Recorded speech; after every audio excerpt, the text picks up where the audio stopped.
also, to be honest, at a time when 35 people were trapped under the debris, 35 dead bodies to be taken out, and amid all of them, for them to survive.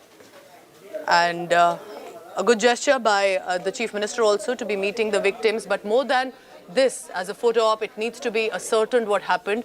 If there was any sort of maintenance issues or any sort of issues that were stepped beyond, any illegal construction that was done, why was it not ensured that it was immediately taken care of? We are being told, remember, the well was covered with a slab as a roof on which people, the devotees, were sitting during the Ram Navami festivities. This roof could not bear the burden and collapsed. That means it collapsed into the well where people fell and died.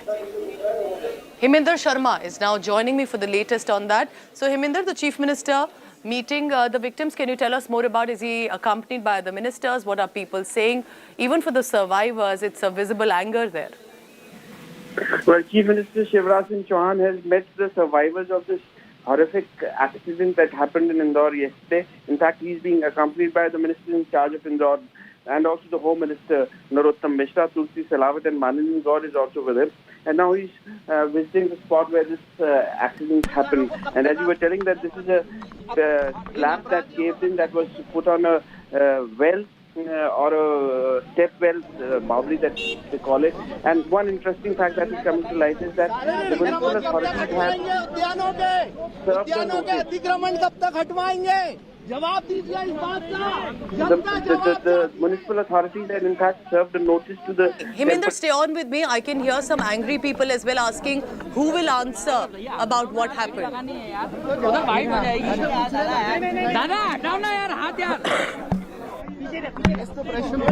हाथ हटा यार सचिन अरे sir please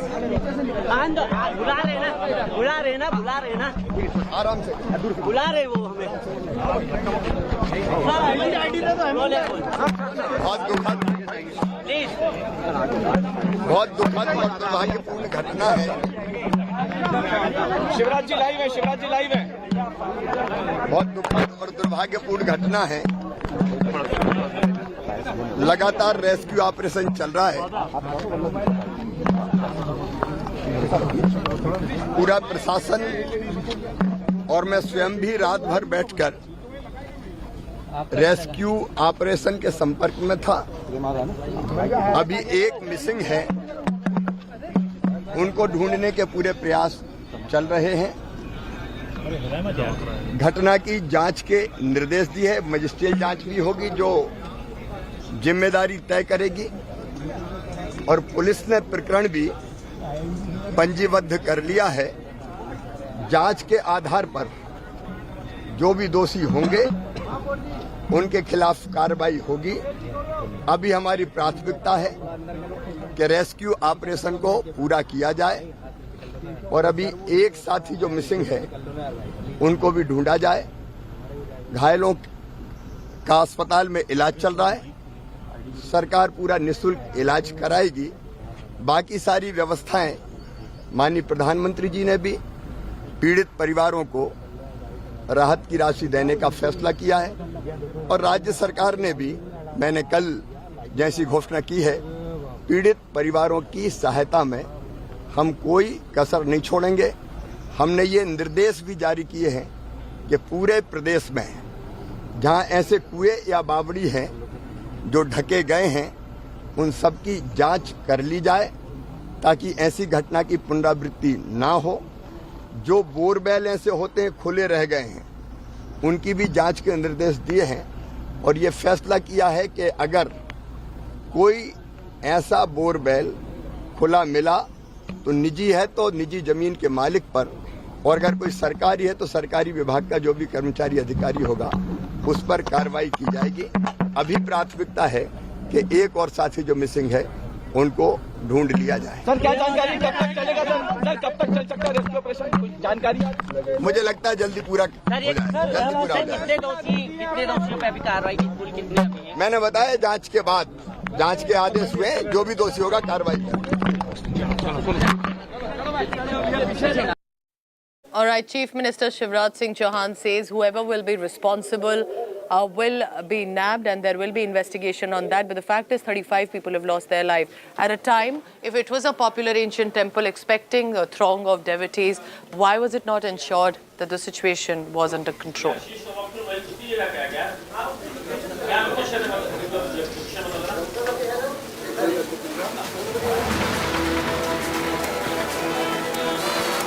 A heartbreaking tragedy, but a bigger question, will we ever learn any lessons to ensure this does not repeat? I'm wrapping up this bulletin. Thank you so much for watching. Stay tuned. Take care.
Make your media plan smarter with India Today Live TV on your connected devices. Amplify your brand with 100 million smart internet viewers. To advertise, mail us at sales@aajtak.com.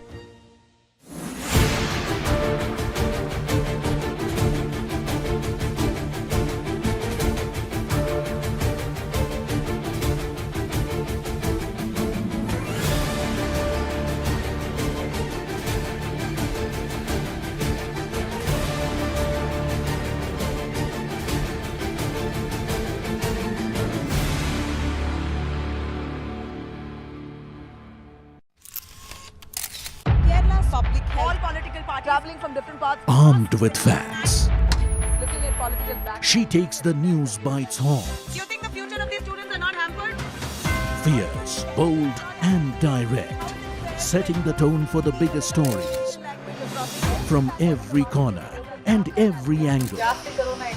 Expect nothing but the unfiltered truth. News first, niceties later. Watch me, Nabila Jamal, on India Today.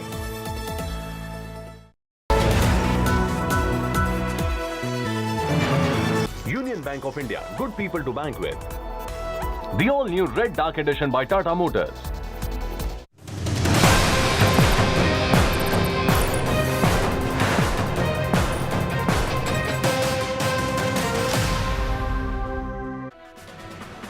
Hi there, very good morning. You're watching India Today TV. I'm Sneha Murdani. This is India's agenda. A quick check of the top stories this Friday morning first.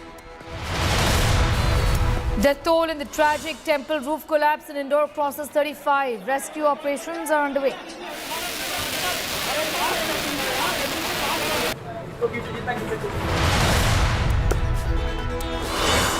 Security tightened as Howrah remains tense. Bricks hurled at a procession in Bengal. Violent showdown on streets in spite of the Chief Minister's warning.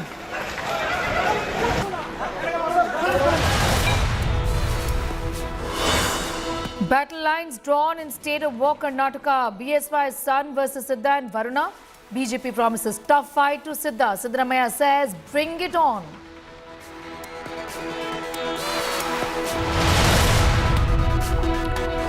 Donald Trump indicted after probe into hush money paid to porn star Stormy Daniels becomes the first former US president to face criminal charges.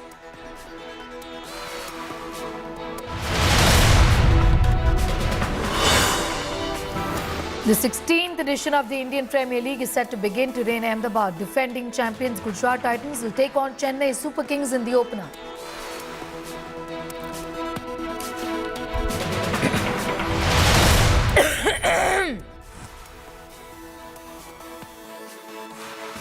Top story at this hour, incidents of violence in several cities of India amid the Ram Navami celebrations. The festivities of Ram Navami were marred by violence as communal clashes were reported from multiple cities. Gujarat's Vadodara remains tense as the conflict broke out during the Shobha Yatra. Some miscreants hurled stones at the VHP members there. In UP's Lucknow, as well as reports of two groups clashing over loud music being played during the procession came to fore. After Gujarat, in UP, high-octane drama erupted at multiple cities of Maharashtra as well. Communal clashes are reported in Shambhajinagar, where a mob armed with sticks and stones can be seen vandalizing police-controlled vans, while also setting another one on fire. In Jalgaon, stones are pelted at Ram Navami procession after a confrontation over playing music outside a mosque. Meanwhile, in Mumbai's Malwani area, a massive face-off took place between cops and miscreants who made an attempt to target the Ram Navami festivities. लोगों से इतनी appeal है कि police को पूरा सहयोग दे और इस प्रकार का कोई भी बनाव ना बने, उसके लिए हमें पूरा सहयोग दे। साथ में ही अलग अलग जो टीम अभी वॉच में रखी हुई है, तो हम सभी को विश्वास दिलाना चाहते हैं कि वडोदरा शहर पुलिस पूरा बंदोबस्त बहुत अच्छे से करेगी और कोई भी प्रकार का इशू ऐसा नहीं है।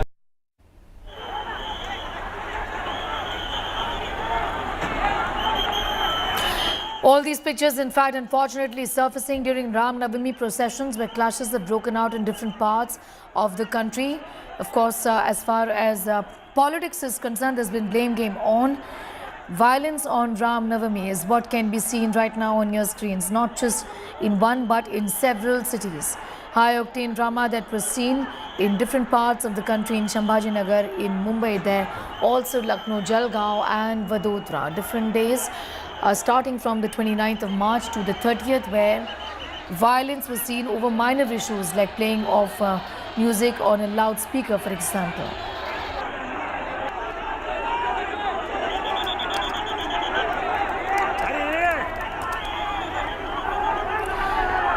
Violence was seen at Shambhajinagar, and Pankaj Kelkar is getting us all the details. Pankaj, first of all, give us an idea of the current situation right now in Shambhajinagar.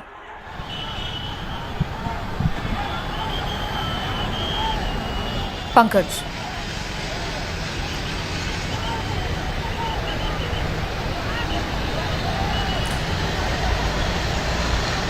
Pankaj, if you can hear me, I was asking you about the kind of violence that was seen in Shambhajinagar, for example, if you could give us an idea about the situation there.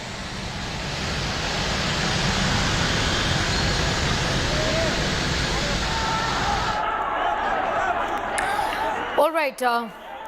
We'll try and get a word from Pankaj in a few moments from now, but these are details of Ram Navami celebrations getting marred by clashes in different parts of the country, in Maharashtra and in Gujarat. In Gujarat, in Vadodara, there was a procession in the Fatehpur area on Ram Navami.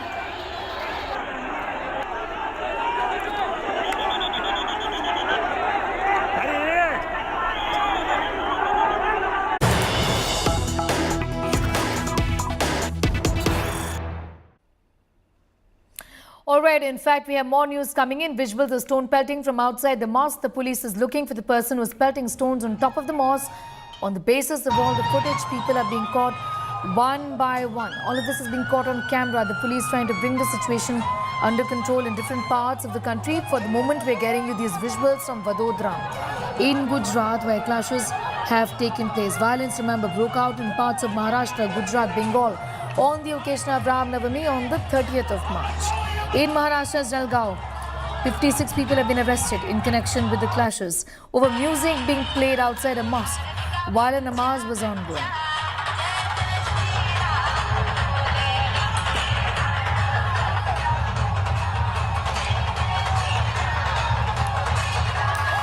In Bengal, one person has died, several are injured during Ram Navami processions in Bengal's Dalkola. Getting you details of all the clashes that we are reporting on from different parts of the country, Maharashtra, Gujarat. Clashes between two communities being reported on the occasion of Ram Navami.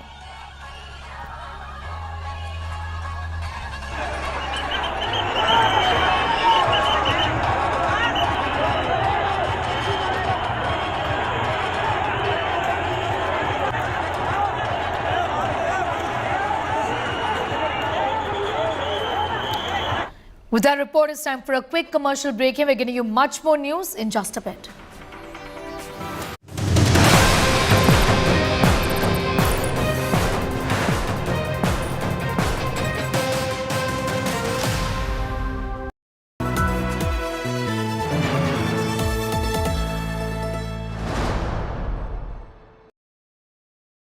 ये कहा जा रहा है कि मोदी सरकार ने गौतम अडानी की बहुत मदद की है।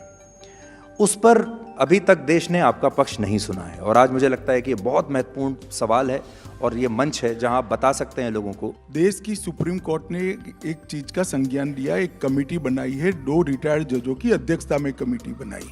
उसके सामने सभी लोगों के पास जो तथ्य है वो रखने चाहिए, किसी को नहीं बख्शना चाहिए अगर कुछ गलत हुआ है तो, और वो न्यायिक प्रक्रिया पर भरोसा रखना चाहिए। उसके बाद में भी अगर लगे रिपोर्ट ठीक नहीं है तो जरूर उठाना चाहिए। ये प्रक्रिया को आप फॉलो नहीं करोगे और आपको लगता है कि ऐसे मुद्दे को उठाकर देश को गुमराह कर दोगे, ऐसे कुछ नहीं होता है।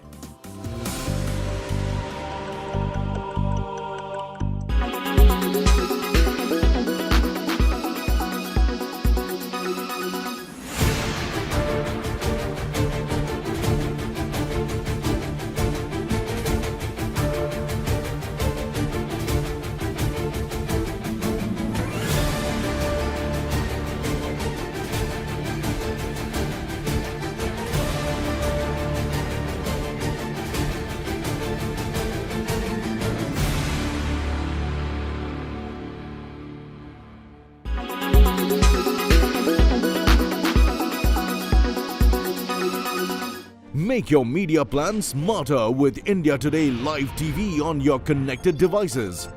Amplify your brand with 100 million smart internet viewers. To advertise, mail us at sales@aajtak.com.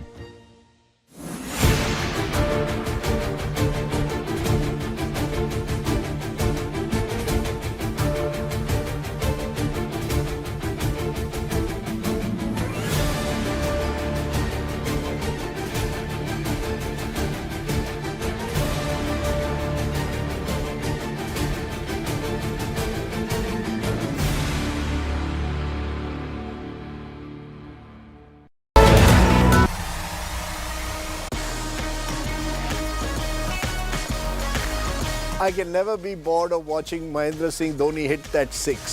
That 6, one of the best moments of my life. And oh my God, what scenes there were after that. I remember people saying, Chakte India. I will never forget this night. This is the ultimate moment. This is the ultimate thing. हम आपके आभारी हैं. Celebration! Firecrackers coming out!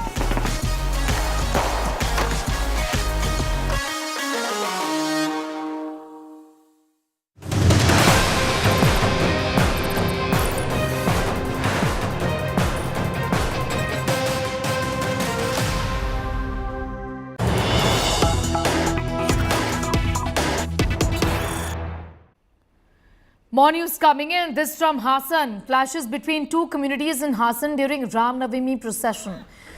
2 people have been stabbed. Murali, Harsha and Raki were injured in the incident. 2 perpetrators from another community stabbed them, escaped from the spot. Incident took place near Channa Narayan Patra, where Bajrang Dal activists were taking the procession out. When the procession reached a mosque on the Baguru road, 2 miscreants engaged in argument with the Bajrang Dal activist. Thereafter, they were stabbed and then they escaped.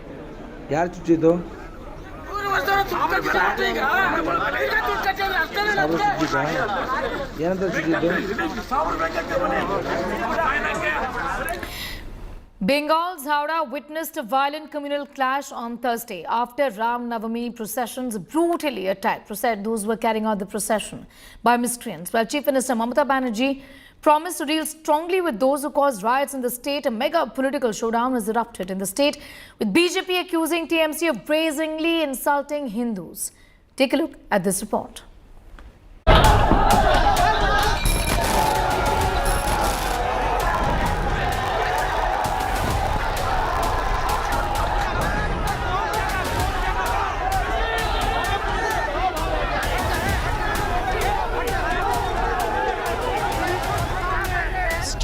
pelted. Vehicles vandalized and set on fire. Heavy security deployed. This is how Ram Navami celebrations ended in Bengal. On Thursday, Howrah witnessed violent communal clashes after the processions taken out by Hindu groups were allegedly attacked. Miscreants hurled bricks and stones as the procession passed through a Muslim area. The Hindu groups claim that their peaceful rallies were attacked despite prior information given to the administration.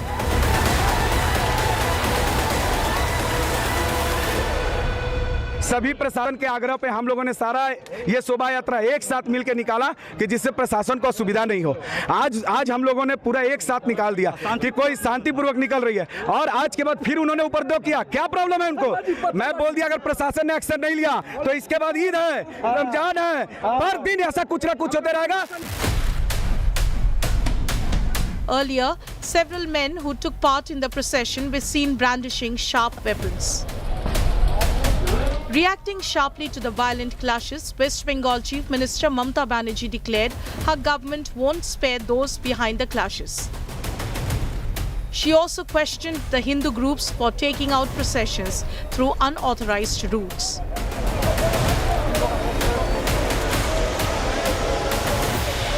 What audacity they have got.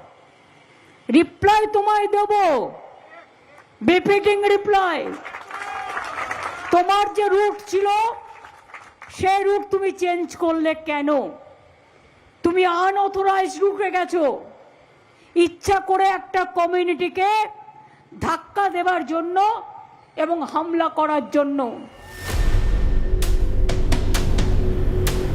Accusing the Mamata government of brazenly insulting Hindus, the BJP called the clashes a total administrative failure. BJP also wrote to Bengal's Chief Secretary seeking his intervention. ये ममता बनर्जी के जो politics है ये divisive politics है। Bharatiya Janata party का politics decisive politics है। उसका ये सोच और उसका पॉलिटिक्स का करने का उसका जो तरीका है उसी का कारण आज का ये नतीजा है। Even as the security forces brought violence under control, the political showdown is all set to escalate. Bureau Report, India Today.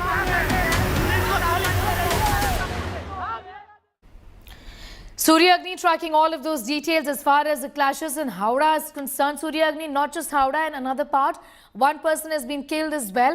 If you could give us an idea about the current situation and which are the affected areas. Well, you know, right now we are at Howrah. It's the same area where the violence had broken out last evening. Thankfully, the situation looks a bit better than what it was last evening when we arrived over here. 36 people have been arrested in the violence that had happened last night. You know, but it's still unclear, Sneha, what led to the violence that erupted. The organizers of the Shobha Jatra, they are stating that it was a peaceful yatra. Stones were pelted on it. However, and post which violence erupted between the two communities. Now it is two groups rather. Now it still looks that, you know, it's still under control. Since morning we have seen multiple route marches, rather since last evening itself when the violence broke out and when it was brought under control. The Howrah police with its rapid action force, they have been doing their constant route marches since last evening itself to make sure that the violence does not escalate, and if and where these instances crop up where violence can be sensed, then swift action be taken. That is what the police is trying to do. 36 people have been arrested over here in Howrah itself. Back to you, Sneha. All right, 36 people have been arrested, but there is a pattern to all of this and we all know about it. Surya Agni, the very fact that there were instructions that gone on from the government and the administration, All of this had to be witnessed. Give us an idea about what the West Bengal government is saying right now. Well, the West Bengal government currently, they are monitoring this entire situation, not only over here for Howrah, it's as per se, but throughout the state of West Bengal, because they would not like a repetition of what happened in Howrah in any part of the state, because it will come as a major embarrassment to them, and maybe that's the reason why these constant route marches are happening. And firstly, to build confidence in people, when we were in that particular spot where it was a marketplace, it was a residential marketplace, shops were slowly they were opening, the markets, the huts were again being reorganized so that a normal life can be brought back immediately. And that's the reason why since last evening a huge deployment of not only Howrah police but also Kolkata police was rushed over there. So far it looks better than what we had witnessed last evening over here in Howrah itself, and as I mentioned, 36 people arrested. The government is constantly monitoring the situation, especially in that particular area of Shibpur in Howrah. Sneha. All right, I'm going to thank you for the moment. Surya Agni getting us all of those details from Howrah, which has been affected as far as the Ram Navami violence is concerned. We have in fact more information coming in, I beg your pardon. Exclusive footage of youth can be seen vandalizing police vans near Ram Temple, as one of the kids there break the CCTV with a stick. Small kids with faces covered can be seen in this footage. These are pictures that are coming in right now from Aurangabad, where children are seen in this footage. They're breaking the CCTV footage. Remember, from the CCTV cameras there. The CCTV footage is what is being used by the police there to zero down on the culprits. But look at what these kids are doing. This is absolutely shocking, where children are being used in this fashion to stir tensions in this fashion. This is from Sambhajinagar in Maharashtra. Kids there using sticks to break the CCTV camera so that they can't be recorded.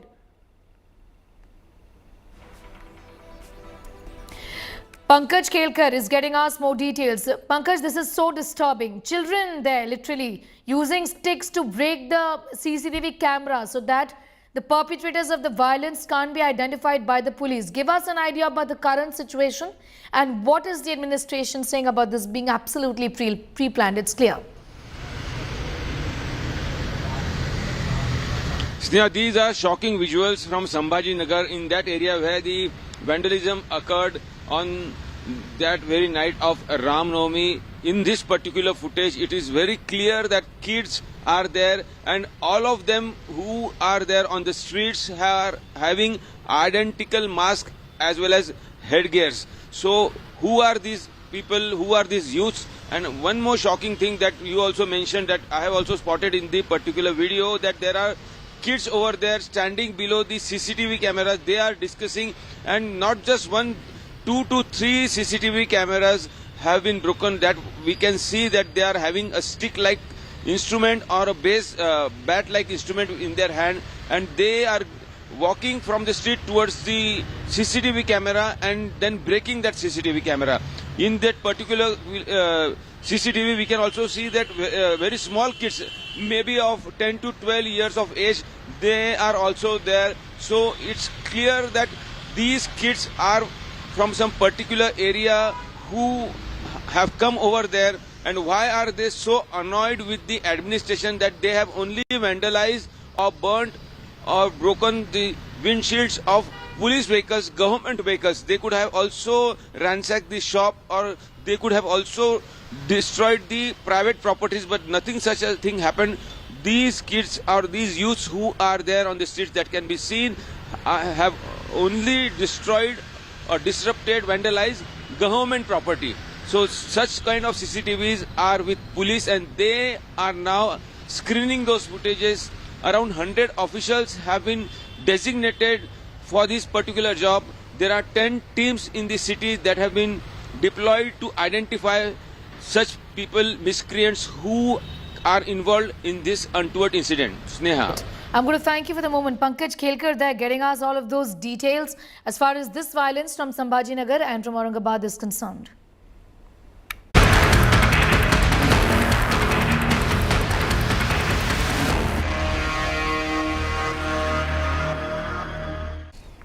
Search for Khalistani separatist Amritpal trail continues. Khalistani fugitive Amritpal Singh has been on the run for 13 days now. On Thursday, the separatist released a new video on YouTube channel saying that he will soon appear in front of the world. In this video, he further went on to say that he isn't a fugitive but a rebel and that he isn't afraid of the government. Meanwhile, Punjab police have intensified their search operation to nab the Waris Punjab, the chief. Security has been beefed up in Punjab ahead of the Baisakhi, with door-to-door search operations going on in Hoshiarpur, for example. Meanwhile, paramilitary forces as well as drones have been deployed in Hoshiarpur. Remember, Waris Punjab, the chief, has been on the run since the Punjab police launched a crackdown against him and his aides on the 18th of March.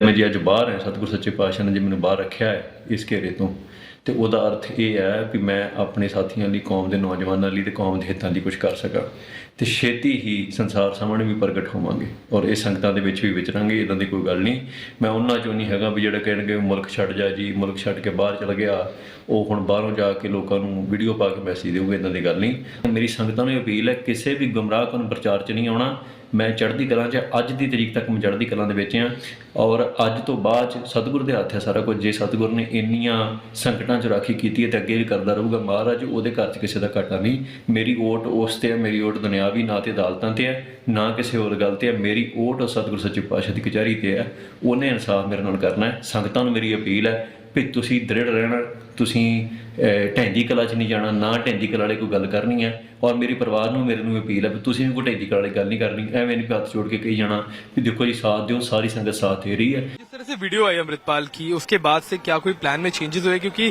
Speculation ये थी कि वो surrender करेगा लेकिन जिस तरह से video आई है it seems like an open challenge तो चलो देखो वो कुछ भी कह सकते हैं लेकिन हमें तो जो हमें पुलिस में तो जो वही काम करना जो लॉ एंड ऑर्डर का है अगर कहीं भी वो पेश होता है तो पुलिस अपना काम पूरे लॉ के मुताबिक ही करेगी 2 बार चेज हो चुका है दोनों बार इट सीम्स कि वो निकलने में कामयाब है पुलिस की चीज से तो कहीं ना कहीं इसमें हमारे इधर की बात नहीं है और कहीं की है वो वही बता सकते हैं मुझे उसमें ज्यादा नहीं पता बाहर से हमें तो अपना शहर का पता है एक आखिरी चीज अगर वो अमृतपाल यहाँ आना चाहता है सरेंडर करना चाहता है तो आपकी तरफ से क्या संदेश है अमृतपाल के लिए और जनता के लिए क्या संदेश है कि सेंसिटिव इलाका है काफी मैं तो यही कहूंगा इसमें कि अगर वो पेश होना चाहता है कहीं भी पूरे पंजाब में कहीं भी पेश होना चाहता है तो हो जाए पुलिस लॉ के मुताबिक काम करेगी लॉ के ऊपर कोई नहीं काम आज करता उसको किसी डरने की जरूरत नहीं आराम से पुलिस के साथ पेश हो जाए तो हम पहले भी हमने उनके साथी जो पकड़े हुए हैं तो ठीक है जो लॉ के मुताबिक कार्रवाई बंदी वही की है तो इसको भी पेश हो जाना चाहिए पिछले 12 दिन से लगातार अमृतपाल पंजाब पुलिस को धोखा दे रहा है उसको चकमा दे रहा है ये बहुत चिंता का विषय है इसमें कोई दो राय नहीं कि हमारी पंजाब पुलिस देश की बेहतरीन पुलिस है लेकिन कमी कहां रह गई है इस बात पर विचार करने की जरूरत है कुछ लोग पंजाब को एक बार फिर 80 के दशक में ले जाना चाहते हैं पंजाब में अलगाववादी सिर उठा रहे हैं Manjeet Saigal is getting us all of those details from Amritsar. Manjeet, give us an overview of the situation. Are all the aides, most of the aides of Amritpal grounded by the police yet? And what about this man? 13 days now and the police appears to be completely clueless about his whereabouts. He's releasing videos on YouTube talking about the fact that he's not a fugitive. Yes, Neha, indeed it seems a complete failure of the intelligence of Punjab police as Amritpal has been continuously changing the places, changing the garb and now managed to enter the Punjab on Friday, that too in Dera vehicles, but the police again failed to arrest him. Meanwhile, the intelligence inputs say that Amritpal Singh was keen to surrender before the Punjab police. He was trying to enter Amritsar from past 2 to 3 days, but the police has now cordoned off the entire area. Police may compel him to surrender, but sources say that Amritpal Singh was keen to surrender on the eve of Baisakhi, which is considered auspicious by the Sikhs. He has been asking the chief of Akal Takht Gyani Harpreet Singh in a series of audio and video clips asking him to hold a Sarbat Khalsa to discuss the issues. He has also challenged the authorities of religious and political parties by saying that if Sikhs are not united, then anything can happen to Punjab. He is in fact trying to reorganize his supporters, may try to incite them in the name of the religion. Amritpal Singh still remains elusive beyond the reach of Punjab police, which has now deployed drones to find out his location, but still empty-handed, Sneha. Manjeet, I'm going to thank you for the moment for getting us all of those details. Like Manjeet said, it does appear to be a wild goose chase right now with 13 days on, and this man is still missing. We'll continue to keep a very close eye on all of those details. It's time for a quick commercial break. You're getting much more news in just a moment.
Traveling from different parts. Armed with facts, Looking at political black. she takes the news by its horns. Do you think the future of these students are not hampered? Fierce, bold and direct, setting the tone for the biggest stories. From every corner and every angle. Expect nothing but the unfiltered truth. News first, niceties later. Watch me, Nabila Jamal, on India Today. Make your media plan smarter with India Today Live TV on your connected devices.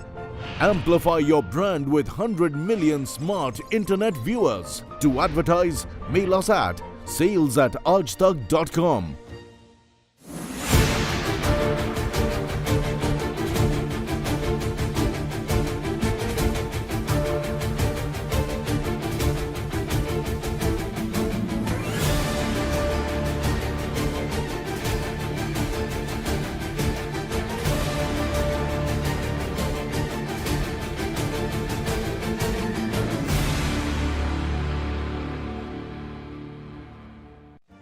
Make your media plan smarter with India Today Live TV on your connected devices.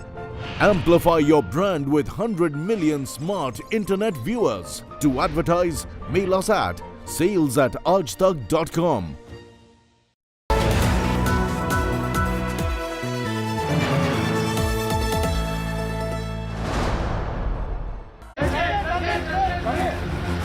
मेरे लिए motivation थी कि मैं इस देश के लिए world cup जीतना चाहता था. Cricket heals India. सबने यही कहा, just go out there and lift this cup.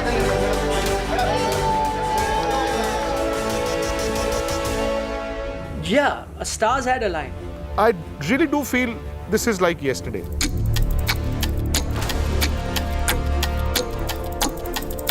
We have this confidence, that we can lift the cup. We always had that belief. This was the moment when it came together. They were the children of destiny, the men of destiny. Nothing could pin them down.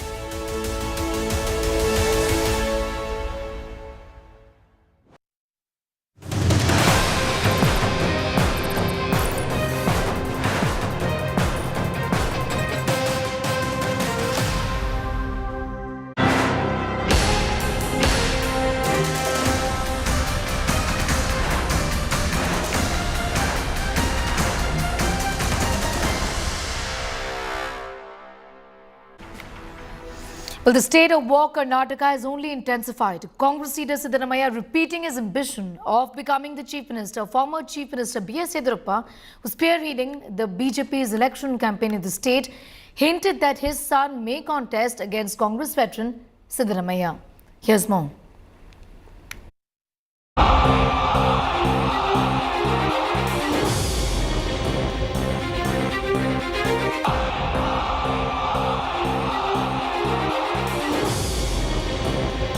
Karnataka के लोगों ने संकल्प ले लिया है, मोदी तेरा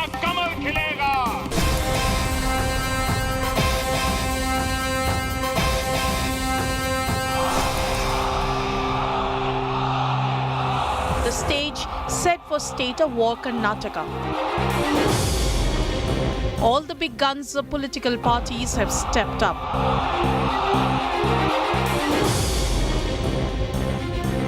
Siddaramaiah, the man leading the Congress campaign, has directly challenged Prime Minister Narendra Modi. Narendra Modi ji comes 100 times. It will not help the BJP because there is a strong anti-incumbency against BJP government.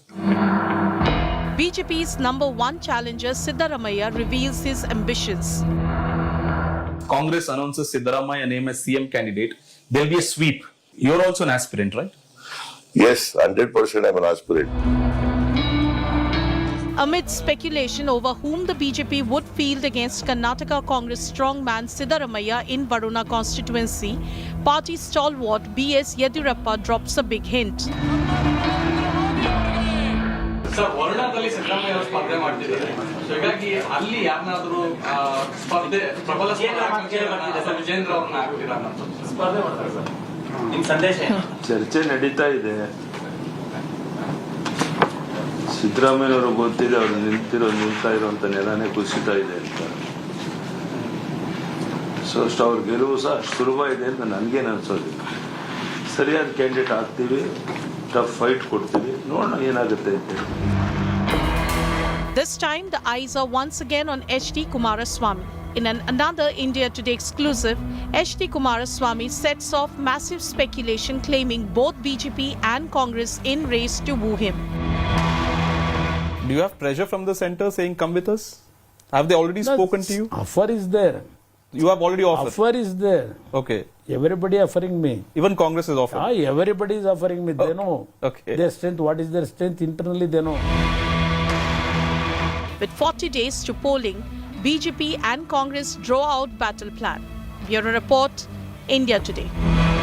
Raj is getting us all of those details on that big story. It's very clear, Sagai, that B.S. Yediyurappa essentially is trying to position his son against the chief minister face of the Congress party. What is the message that really he's trying to send out to the BJP leaders in fact, waiting in line really to be picked up by the leadership, then perhaps to head the state of Karnataka if at all the BJP were to come to power? See, not only now, Sneha, even in the 2018 election, B.S. Yediyurappa had proposed his son Vijendra's name to contest, opposed it to Siddaramaiah as well as Siddaramaiah's son Yatindra. And later on, it was being withdrawn after the High Command had suggested the B.S. Yediyurappa not to go ahead with that particular idea. And this was sometime that Vijendra has taken this particular challenge. We have seen that Vijendra's capabilities when he was given assignment in KR-Pet as well as Shivsi, which was not a fort of BJP, but still they have won from those places. And B.S. Yediyurappa want to showcase that Vijendra will be one of those top leaders who can handle BJP very well, who can get numbers for BJP in the days to come. And probably that is one of the reasons why he want to put a tough fight for Vijendra himself as well as for Siddaramaiah, if at all, if High Command feels Vijendra as a candidate opposite to Siddaramaiah in Varuna. Right. Sir, I'm going to thank you for the moment for getting us all of those details. Of course, we'll be coming back to you for more on all the developments from poll-bound state of Karnataka.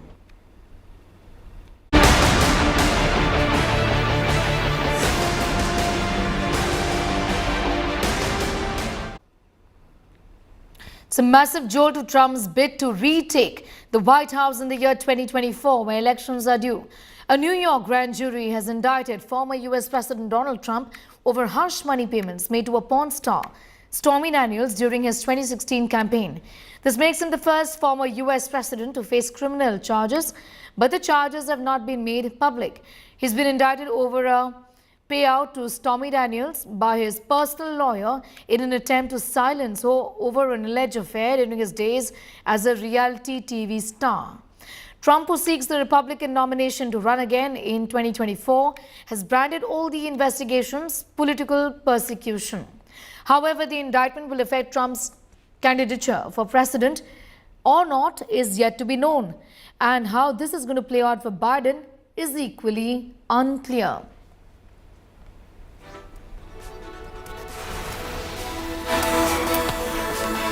In fact, the New York grand jury indicting Donald Trump over hush money payments made to porn star Stormy Daniels is all set to become a big election issue in the upcoming elections in the state of United States of America, in the country, in fact. During his 2016 campaign,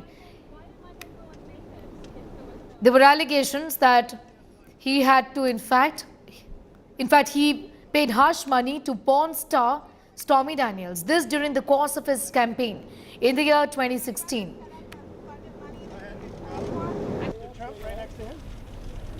Perfect. And the two of you straight ahead, please.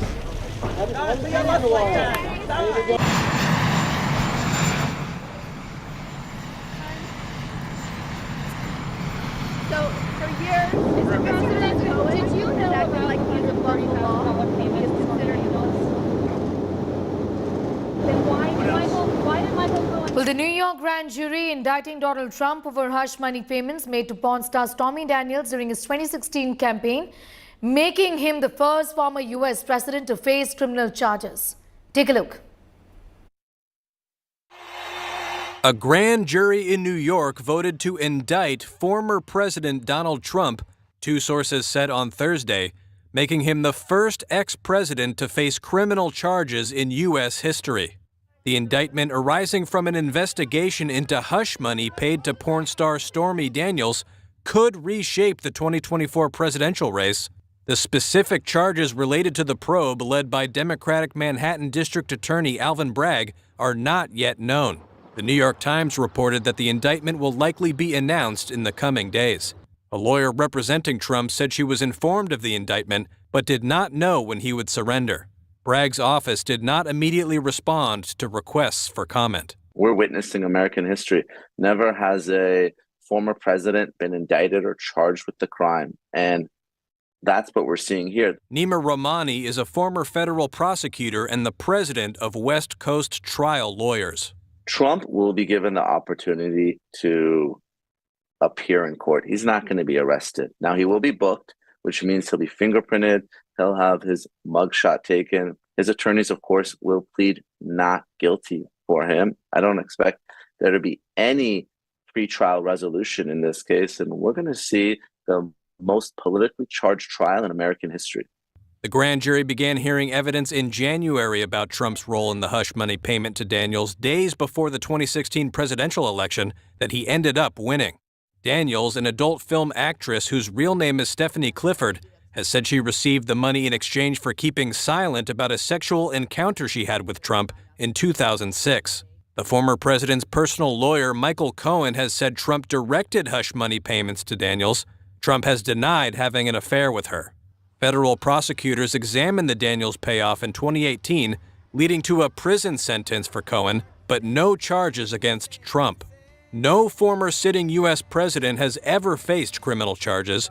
Trump also faces criminal investigations led by a special counsel appointed by the U.S. Attorney General over his handling of classified government documents after leaving office and his efforts to overturn the results of the 2020 election.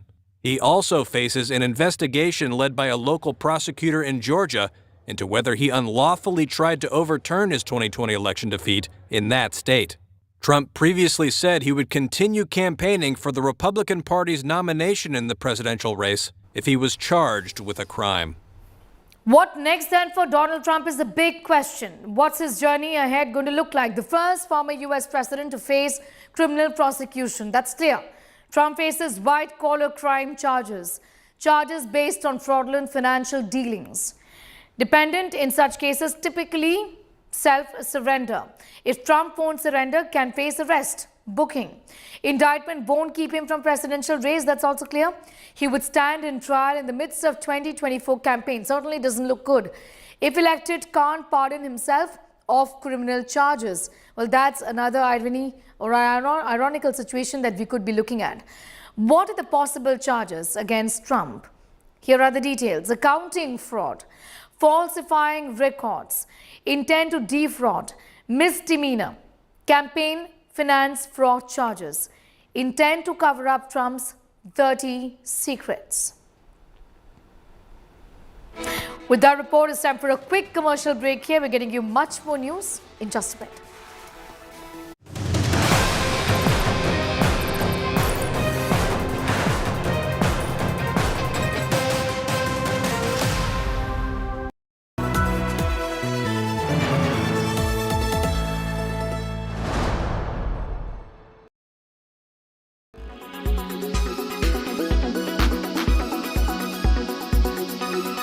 most important would be to go and consult a dermatologist, because this is not something you can treat on your own. However, what is the basic step and why does it happen? So heat rash happens because of the trapping of the sweat gland or sweat duct, and there is sweat under the skin. So you see it can be of varied types. It can be red color, or it can be crystal-like, or it can be pustular. So these are the various types of heat rash which can be seen depending upon the level of the sweat duct which is involved. So most important steps which we can do during summers is to wear loose clothing. Don't wear very tight clothing, because that can cause friction, as well as it can lead to mechanical damage because of rubbing, and so the skin barrier could be disrupted. So make sure that your barrier is intact, and you can use moisturizer which will act like a lubricating agent, so it will protect your skin. Tell us about heat burns and how to avoid them. You have to use something to negate the effects of your direct exposure to sun, like hat you can use goggles, so that eye irritation will not happen. You can cover your arms and your body parts with a soft cotton clothes, so that you will not get sunburns. Why do I keep getting headaches in summers? Is it a sign of dehydration? One of the symptoms of dehydration is lightheadedness and mild headache. Of course, be very clear in your head that this is not the basic sign of dehydration. So there are a lot of headaches which happen in summers, especially those who are prone to migraine. Summers and extreme heat precipitates the headache, and therefore dehydration of course can give you lightheadedness and some headache, but other causes of headache must also be considered.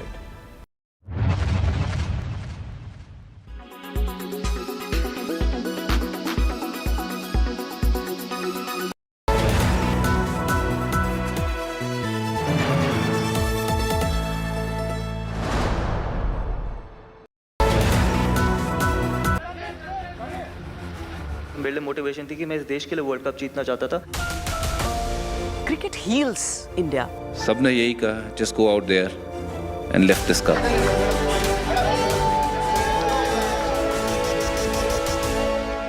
Yeah, stars had aligned. I really do feel this is like yesterday.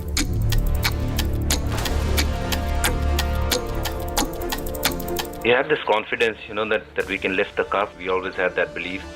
This was the moment when it came together. They were the children of destiny, the men of destiny. Nothing could pin them down.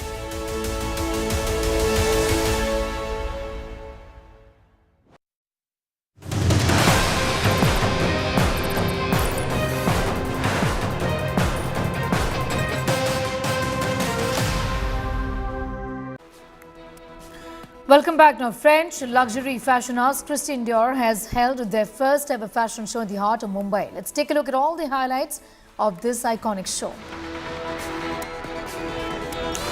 Dior held their pre-fall India-inspired fashion show in Mumbai, set against the backdrop of the iconic Gateway of India. From massive floral decorations to a spruced-up Gateway of India, the fashion show was clearly a tribute to India.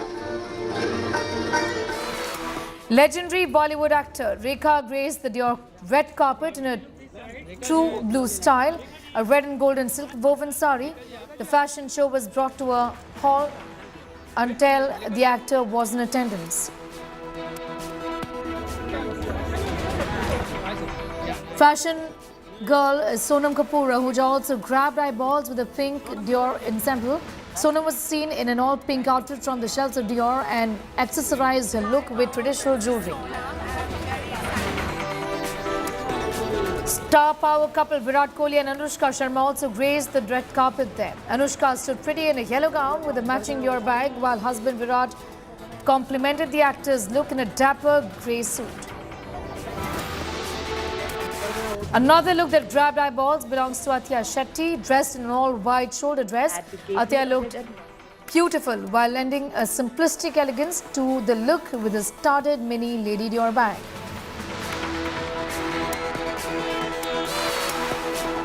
From fashion to sports now, where the 16th edition of the IPL is all set to begin, and the biggest superstars in world cricket are raring to have a go at each other, the biggest festival of T20 cricket.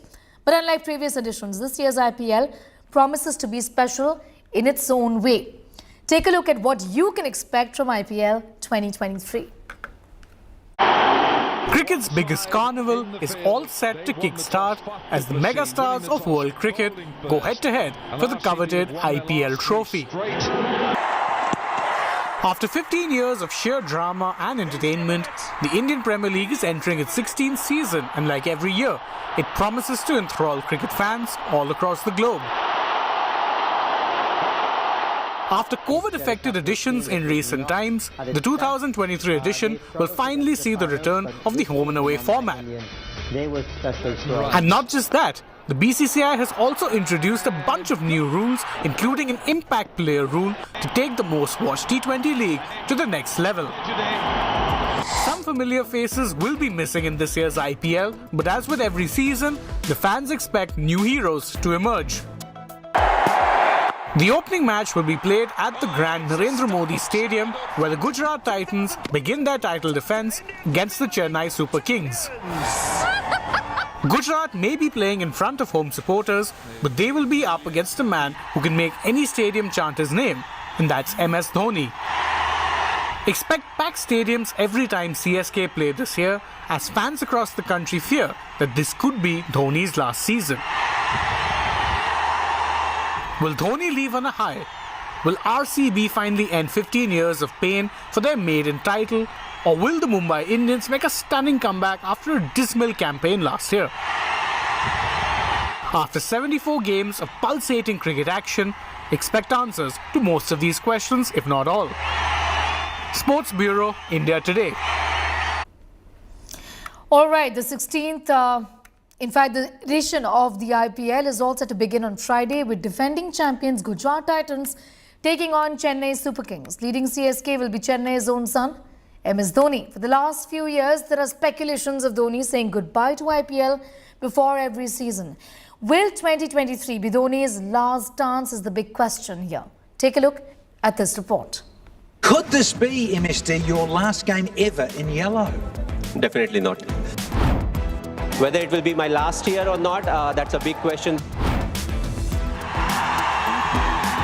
The roar that greeted MS Dhoni's arrival at the Chepauk during Chennai Super Kings open practice proved once again just the kind of hold Thala has on the Yellow Army.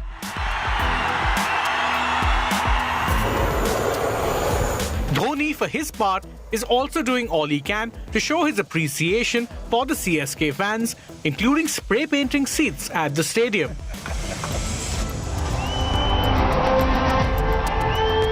Chennai's adopted son has given CSK 4 IPL titles out of 9 finals played, but talks of his impending retirement has many a CSK fan worried. Trophy, where talent meets opportunity, so much of that involved. It's worth noting that Dhoni looks as fit as ever, and he has been working extra hard ahead of the 2023 edition of the Indian Premier League. Yet Father Time waits for no one, and even Dhoni hasn't always looked at his usual best in the past few seasons of the IPL. Right back to... Dhoni had even ceded captaincy to Ravindra Jadeja, yet the all-rounder struggles at the helm when Dhoni took over the mantle once more. Again for taking the bus home. Dancing and whistling in the streets of Chennai, you bet, their 4th IPL. But given how beloved Dhoni is, fans cannot help but fear the day when Dhoni hangs up his boots for good, even if there has been no mention of this from the man himself. And a master where talent meets opportunity. Sports Bureau, India Today. In the Chennai Super Kings team, franchise, and everything to do with the men in yellow. The report and much more up on our website as well. That's indiatoday.in. You can also download the India Today app. News continues on the other side. Do stay on with us.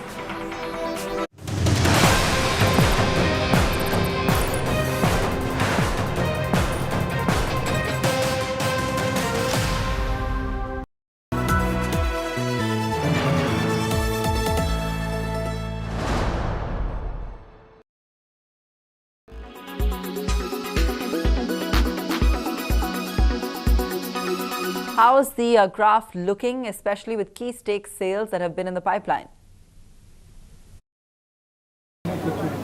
Well, absolutely. Run up to the next fiscal year, we are talking about the much-awaited disinvestment target. But now, if you see it from a broader point of view, it actually is more of a situation that's well balanced when you talk about between dividends and divestment receipts. In fact, while the dividends have surpassed its revised target of 43,000 crore that government had estimated in budget, it's the divestment receipts which are still lying low at close to 34,000 crore versus 50,000 crore that government was confident of achieving. It's of course because of the downfall that it had to see because of the market sentiments with the LIC, with IDBI, and also what recently happened with Hindustan Zinc.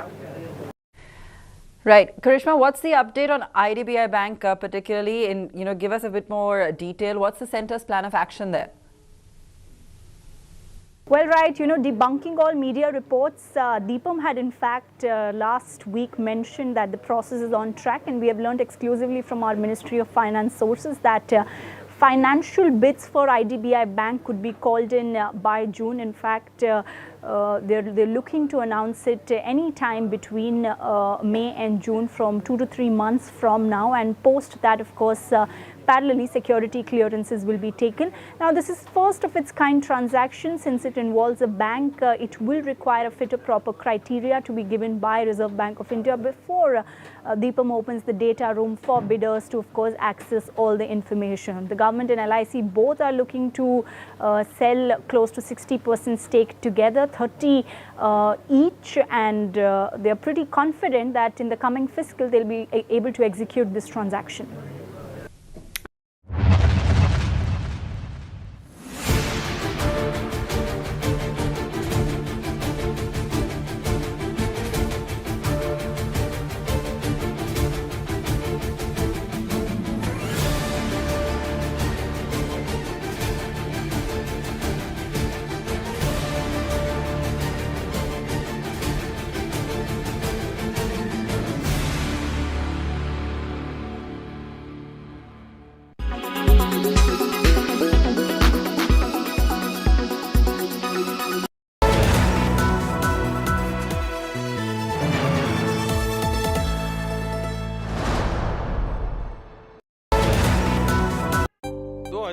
के 75 दिन हुए हैं। मैं उन 75 days की ही बात आज करना चाहता हूं। इन 75 दिनों में देश का ऐतिहासिक ग्रीन बजट आया।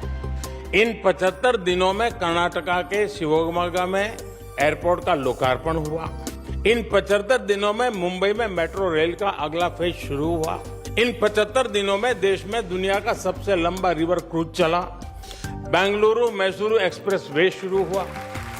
इन 75 दिनों में यूपी उत्तराखंड में रेल नेटवर्क के 100% इलेक्ट्रिफिकेशन का काम पूरा हुआ। अब से कुछ घंटे पहले ही भारत बांग्लादेश गैस पाइपलाइन का लोकार्पण हुआ। ये 75 दिनों की ही इतनी लंबी लिस्ट है कि समय कम पड़ जाएगा। और मैं 75 दिन की कुछ बातें इसलिए दिखा रहा हूं कि यही इंडिया मोमेंट का ही तो रिफ्लेक्शन है।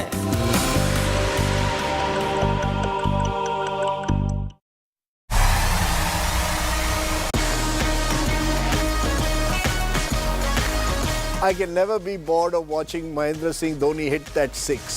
That six, one of the best moments of my life. And oh my God, what scenes there were after that. I remember people saying, Chakte India. I will never forget this night. This is the ultimate moment. This is the ultimate thing. हम आपके आभारी हैं। Celebration! Firecrackers coming out!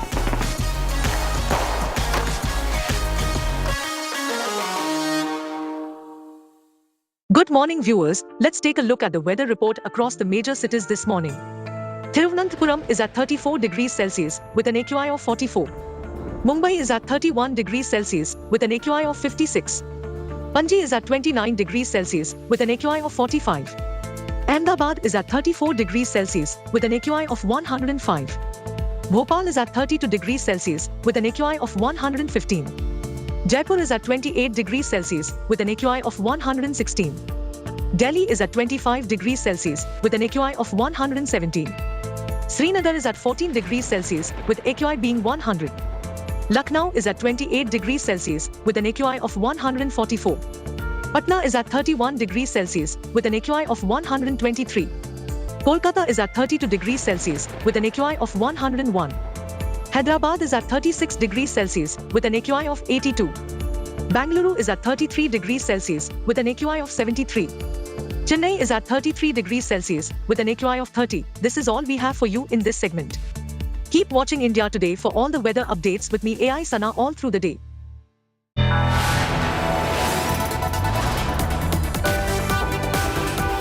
You are watching India Today.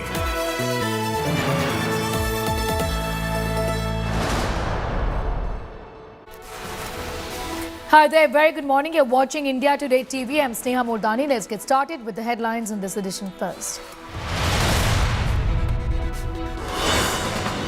Security tightened as Howrah remains tense. Bricks hurled at procession in Bengal. Violent showdown on streets in spite of Mamta's warning.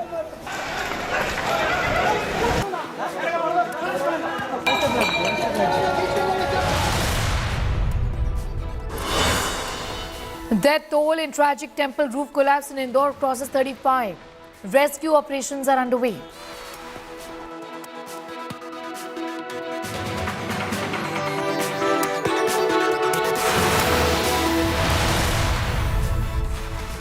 Battle lines drawn in state of war Karnataka. BSY Sun versus Siddha and Varuna. BJP promises tough fight to Siddha. Siddaramaiah says, bring it on.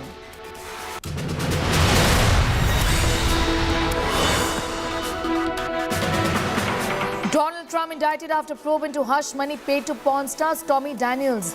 Becomes the first former US president to face criminal charges.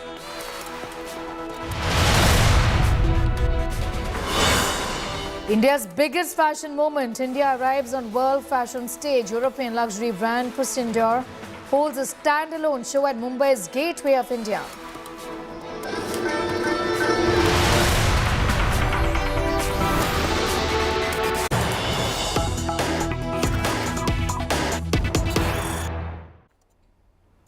We'll kickstart this edition with some breaking news just coming in. Let's go straight to these developments. 6 people have died after mosquito coil led to a fire in a house. 4 people suffocated to death. 2 succumbed to fire burns. 6 people died due to a mosquito coil in Delhi. Incident took place in Shastri Park area in Delhi. As per initial information, the pillow caught fire due to a mosquito coil. 2 people died due to the fire injuries and 4 died due to suffocation is what we've been given to understand. This is a horrific incident. We're reporting on from Delhi city where 6 people have died. Suffocated to death, 2 also died of burn injuries. Himanshu is getting us more details on that. Himanshu, ये बहुत ही tragic खबर दिल्ली शहर से है. इसके बारे में क्या details हैं? क्या बता सकते हैं आप? वो पूछ अरे देखिए, इस वक्त मैं वहीं पर मौजूद हूं. आप ये बिल्डिंग देख सकते हैं पीछे, जहां पर ये आग लगी और इसमें केमिकल फैक्ट्री थी. सुबह 8:19 पर स्नेहा दिल्ली फायर सर्विस और दिल्ली पुलिस को एक साथ इमरजेंसी नंबर पे कॉल किया गया, जिसके बाद जब पहुंची तब तक ये आग, चूंकि यहाँ पर केमिकल है इस फैक्ट्री में ज्यादा, तो आग बेहद तेजी से फैली. इसके पहले की कंट्रोल किया जा सकता, इस पूरे बिल्डिंग में फैल गई. और आप देखिए कितने ज्यादा क्रैक्स इस पूरी बिल्डिंग में ऊपर आ गए. अगर आप देखेंगे जगह जगह से दीवारों के बीच से धुआं निकल रही है. ये बिल्डिंग में जगह जगह इस तरीके से क्रैक्स आ गए हैं. यही वजह है कि आसपास का जो इलाका है वो फायर सर्विस ने, पुलिस ने एहतियातन इस एरिया को खाली करा लिया है, क्योंकि ये दीवारें काफी ऊंची हैं और अगर किसी भी तरीके का कोई मिसहैप होता है, कोई दुर्घटना होती है, तो कोई उसके चपेट में ना आए, ये यहाँ पर ध्यान रखा जा रहा है. आग कैसे लगी स्नेहा, ये अभी क्लियर नहीं है, लेकिन अभी तक की जानकारी के मुताबिक कोई अंदर फंसा नहीं है और किसी के घायल होने की जानकारी नहीं है. और जो यहाँ पे अधिकारी मौजूद हैं. All right, 6 people died after a mosquito coil led to a fire in a house, is what Himanshu is telling us. In more news today, incidents of violence in several cities of India amid the Ram Navami celebrations have been reported. Festivities of Ram Navami are marred by violence as communal clashes are reported from multiple cities, not one. Vadodara and Gujarat remains tense as a conflict broke out during the Shobha Yatra. Some miscreants hurled stones at VHP members. In UP's Lucknow, as well as reports of two groups clashing over loud music being played outside a mosque came to fore. High-octane drama erupted in multiple cities of Maharashtra. Communal clashes were reported in Sambhaji Nagar, where a mob armed with sticks and stones can be seen vandalizing police-controlled vans, also setting one on fire. In Jalgaon, stones were pelted at the Ram Navami procession after a confrontation. Gujarat Home Minister Harsh Sanghvi has assured strict action against culprits. Several of them have been arrested. Maharashtra also has reported these clashes. लोगों से इतनी appeal है कि police को पूरा सहयोग दे और इस प्रकार का कोई भी बनाव ना बने, उसके लिए हमें पूरा सहयोग दे। साथ में ही अलग अलग जो टीम अभी वॉच में रखी हुई है, तो हम सभी को विश्वास दिलाना चाहते हैं कि वडोदरा शहर पुलिस पूरा बंदोबस्त बहुत अच्छे से करेगी और कोई भी प्रकार का इशू ऐसा नहीं है। Getting you all the details of the violence that has been reported from different parts of the country, including Lucknow in UP, Vadodara in Gujarat, also Sambhaji Nagar in Maharashtra, Aurangabad, Hassan in Karnataka, Howrah in West Bengal, where one person died. In Mumbai city as well, clashes were reported.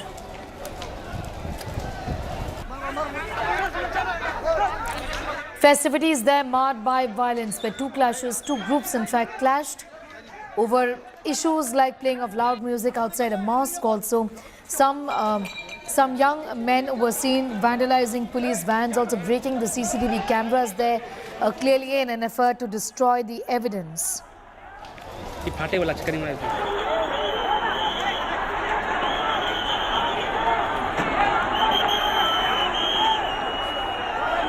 Bengal's Howrah also witnessed violent communal clashes on Thursday after Ram Navami processions brutally attacked by miscreants. The Chief Minister promised to deal strongly with those who caused riots in the state. A political showdown has been seen in Bengal as well, with the BJP and TMC accusing each other of, in fact, insulting Hindus. Clashes reported from different parts of the country, including Vadodara, where clashes were reported. Gopi is getting us more details on that story. Gopi is joining us from Gujarat. Gopi, give us a sense of these clashes in Vadodara. Vadodara पे भी maybe clashes हुए, काफी violent clashes हुए हैं. इस समय situation कैसा है वडोदरा में? देखिए, इस वक्त अगर हालात की बात की जाए तो कल शाम के बाद यहाँ पे शांति बनी हुई है और आज सुबह से यहाँ पे नॉर्मल ट्रैफिक आपको दिखाई देगा, क्योंकि जो मेन सड़क है फतेहपुरा की, यहाँ पे बिल्कुल सामान्य जीवन अभी इस वक्त है। और देखिए, लेकिन पुलिस सुरक्षा काफ़ी ज़्यादा है लगातार, क्योंकि आज शुक्रवार है और शुक्रवार के यहाँ पे जो शुक्रवारी यहाँ पे एक छोटा सा मार्केट लगता है, जो वडोदरा म्युनिसिपल कॉरपोरेशन है उन्होंने इस मार्केट को आज बंद रखा है। हालांकि जो ट्रैफिक है वो भी काफ़ी नॉर्मल है। 22 लोगों को अब तक हिरासत में लिया गया है और पुलिस जो है वो लगातार इन्वेस्टिगेशन कर रही है। पुलिस सीसीटीवी के जरिए जो लोग इस पूरे मामले में इन्वॉल्व थे उनको भी पकड़ने के लिए कार्यवाही कर रही है। साथ ही पूरी रात कॉम्बिंग किया गया है। ये पूरा इलाका जो है फतेहपुरा का, ये पूरे इलाके में कॉम्बिंग किया गया था, क्योंकि यहीं पे दोपहर में 1 बजे कल जब रथ यात्रा निकली थी, राम नवमी की जब शोभा यात्रा निकली थी, उस वक्त पथराव हुआ और उसके बाद जब शाम के वक्त 6 बजे के आसपास दूसरी शोभा यात्रा निकली तब भी यहाँ पे पथराव हुआ। तो कहीं ना कहीं जो पूरी कार्यवाही है, पुलिस जो है वो भी काफ़ी चौकन्ना है इस पूरे इलाके में। और साथ ही सवाल यहाँ पे ये खड़ा हो रहा है कि जो पथराव हुआ वो मस्जिद के पास से पथराव हुआ, तो क्या पुलिस को ये इंटेलिजेंस इनपुट नहीं थे? क्या पुलिस को ये पता नहीं था कि यहाँ पे ये काफ़ी संवेदनशील इलाका है, यहाँ पे हर बार इस तरीके की वारदात सामने आती है? तो वैसे में पुलिस पहले से ही क्यों उन्होंने यहाँ पे सर्च ऑपरेशन नहीं किया था? क्योंकि पत्थर इतने ज़्यादा आए और पत्थर इकट्ठे कैसे हुए, ये भी एक सबसे बड़ा सवाल जो है वो इस वक्त है। और पुलिस अब इन्वेस्टिगेशन कर रही है लगातार। जो सर्च ऑपरेशन है, कॉम्बिंग के जरिए करीब 22 लोगों को अब तक हिरासत में ले चुकी है। जी बिल्कुल, गोपी बने रही हमारे साथ। इनफैक्ट पंकज खेलकर is also with us from Sambhaji Nagar. Abhishek is with us as well. I'll go back to Pankaj in a few moments from now. Abhishek Mishra is in Lucknow. Abhishek, what is the situation like in Lucknow city? Given that clashes were reported, the police, of course, did try to bring the situation under control. But what does it look like right now? Well, Sneha, certainly, as of now, the situation is under control. The peace has been maintained in the Madhyao village of Lucknow, where the clash happened yesterday between the two parties. It was about a procession which was happening on Ram Navami, and there was a revolt and a kind of a protest from the other side, from the Muslim side, and because there was a mosque, Shahi Imam mosque at that particular route. So that was the argument. But at the same time, when it was reported to the Jankipuram police, the ACP reached there. There was a dialogue which was maintained. The police also detained the people from both the sides. And there was also some of the incident which happened, a situation where the DJ cart was also damaged. So that was also taken into the custody by the police. But right now, several people have been detained, approximately 20 of them. And at the same time, the police is saying that there is harmony now, there is no issue, and the investigations are underway because it has been said that there was no permission as far as that procession was concerned. Other than that, the situation remained quite okay in the capital. There was also a rift between the students at the BBU University in Lucknow. So that was also another incident. But it looks like that this Ram Navami has certainly come up with a lot of heat, communal heat, which has also happened in Lucknow as well. Yes. All right, I'm going to thank you for the moment for getting us all of those details. Abhishek reporting from Lucknow, Gopi also getting us all of those details. And staying with violence during Ram Navami celebrations, Bengal's Howrah also witnessed violent communal clashes on Thursday after Ram Navami processions were brutally attacked by miscreants. Chief Minister Mamata Banerjee promised to deal strongly with those who caused these tensions. A mega political showdown, as expected, has broken out, with the BJP accusing TMC of brazenly insulting Hindus. Take a look.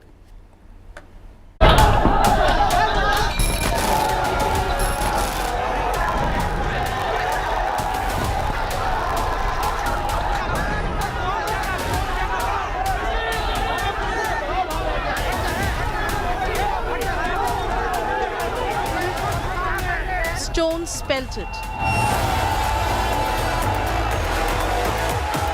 Vehicles vandalized and set on fire.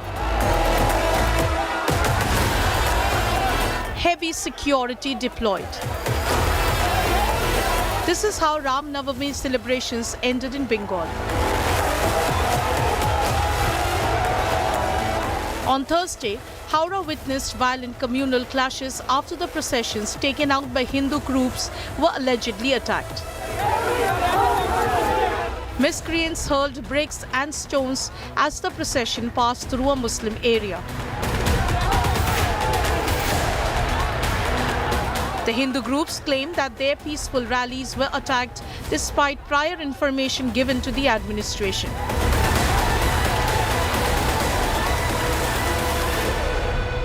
सभी प्रशासन के आग्रह पे हम लोगों ने सारा ये शोभा यात्रा एक साथ मिलकर निकाला कि जिससे प्रशासन को असुविधा नहीं हो। आज हम लोगों ने पूरा एक साथ निकाल दिया कि कोई शांतिपूर्वक निकल रही है और आज के बाद फिर उन्होंने उपद्रव किया। क्या प्रॉब्लम है उनको? मैं बोल दिया अगर प्रशासन ने एक्शन नहीं लिया तो इसके बाद ईद है, रमजान है, हर दिन ऐसा कुछ ना कुछ होते रहेगा। Earlier, several men who took part in the procession were seen brandishing sharp weapons. Reacting sharply to the violent clashes, West Bengal Chief Minister Mamata Banerjee declared her government won't spare those behind the clashes.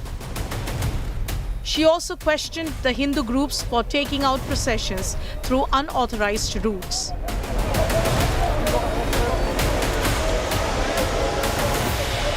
What audacity they have got! Reply tomai debo, befitting reply. তোমার যে root ছিল সেই root তুমি change করলে কেন? তুমি unauthorised রুটে গেছো ইচ্ছা করে একটা কমিউনিটিকে ধাক্কা দেবার জন্য এবং হামলা করার জন্য। Accusing the Mamata government of brazenly insulting Hindus, the BJP called the clashes a total administrative failure. BJP also wrote to Bengal's Chief Secretary seeking his intervention. ये ममता बनर्जी के जो पॉलिटिक्स है ये डिवाइसिव पॉलिटिक्स है। भारतीय जनता पार्टी का politics decisive politics है। उसका ये सोच और उसका पॉलिटिक्स का करने का उसका जो तरीका है उसी का कारण आज का ये नतीजा। Even as the security forces brought violence under control, the political showdown is all set to escalate. Bureau Report, India Today.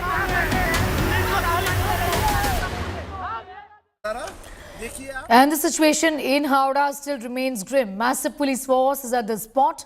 Take a look at these ground reports. The Shivpur area of Howrah, where clashes erupted between two communities yesterday, and right now a huge police force have been mobilized here, and they are picketing, they are doing their duty. Huge police deployment are everywhere in the area, and the remnants of the chaos which happened yesterday are still there. I'm showing you, these are the area where vehicles have been torched. The vehicles have been removed since night, and the remnants are still there. You can see the area is still tense, but the situation is much better from yesterday. Surya Agni is in Howrah, getting us the very latest. Surya Agni, Howrah continues to be the worst affected as far as these processions and the violence is concerned. Give us an idea about the current situation here and the investigations importantly in this entire matter. Well, firstly, what we need to understand over here is that there was a war of words between the Trinamool Congress, rather Mamata Banerjee, and the BJP over the route of the particular rally, the said rally, which is where the incident happened in Howrah, Shivpur. Now, the convener of that particular rally, Indradeo Dubey, he has claimed that they took the prescribed route for which they had taken permission. So as per them, this was the routes location where they had asked permission for, and that is the route that they had already told the authorities, the administration, and that is the exact route through which they took out that particular rally. So this is the first time that the organizers have come across and they have clarified their stand that they did not take a detour. They went ahead with the pre-informed route itself. Now, secondly, coming back to your question, the situation, thankfully, it has turned brighter ever since last night when the huge deployment of Kolkata and Howrah police was deployed. The jurisdiction is Howrah police, but more additional forces were deployed, and in this case, it was Kolkata police. Thankfully, the situation was better. Thankfully, no more untoward incident has been reported as of now. 36 people, Sneha, they have been arrested in Howrah itself in the violence that had erupted last night. Back to you. Thanking you for the moment, for getting us up to speed with that, Surya Agni, with all of those details.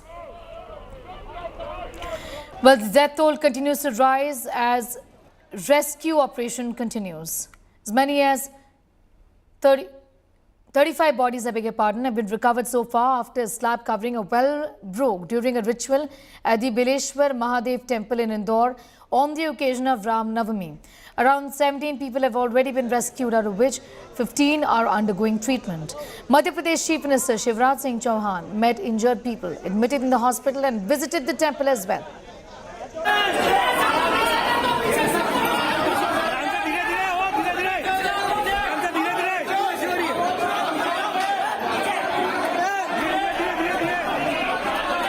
Two people are missing. Many are feared to be under debris. Search operation is underway. A team of 140 people, including 15 NDRF, 50 SDRF, and 75 army personnel have been involved in the rescue operation and in the rescue work. Ramnavami पे इंदौर में हुए हादसे में मृतकों की संख्या बढ़कर अब 35 तक पहुंच गई है। देर रात तक ये रेस्क्यू ऑपरेशन चलता रहा, सुबह हो गई है, रेस्क्यू ऑपरेशन अभी भी जारी है। कुएं में अभी और कितने लोग मौजूद हो सकते हैं, कितने शव हो सकते हैं, इसका तो अभी फिलहाल कोई अंदाजा नहीं है। लेकिन आपको बता दें कि रामनवमी के दिन सुबह 11 बजे ये हादसा हुआ, उसके बाद से जो रेस्क्यू ऑपरेशन चल रहा था वो अभी भी जारी है। 35 लोगों की अब तक इसमें मौत हो चुकी है। आप देखिए कि पूरी तरीके से सेना ने जो है यहाँ पे कल रात को आकर के मोर्चा संभाला और फिर उसके बाद तेजी से शवों को निकालने का काम फिर शुरू किया था। शुरुआत में ज़रूर कुछ दिक्कतें आ रही थी, लेकिन जब सेना यहाँ पहुँची तो उसने जो टेक्निक उनके पास थी उसके ज़रिए सबसे पहले उन सरियों को काटा गया, जिसकी वजह से जो रेस्क्यू ऑपरेशन है उसमें काफ़ी ज़्यादा देरी हो रही थी। ये कुआँ रात भर इसी तरीके से लाशें उगलता रहा और उसके बाद अब संख्या जो है बढ़कर 35 तक पहुंच गई है। बहुत जल्द सेना का ऐसा मानना है कि रेस्क्यू ऑपरेशन पूरा हो जाएगा, क्योंकि अंदर और बहुत ज़्यादा शवों के होने की आशंका ना के बराबर है। लगातार रेस्क्यू ऑपरेशन चल रहा है।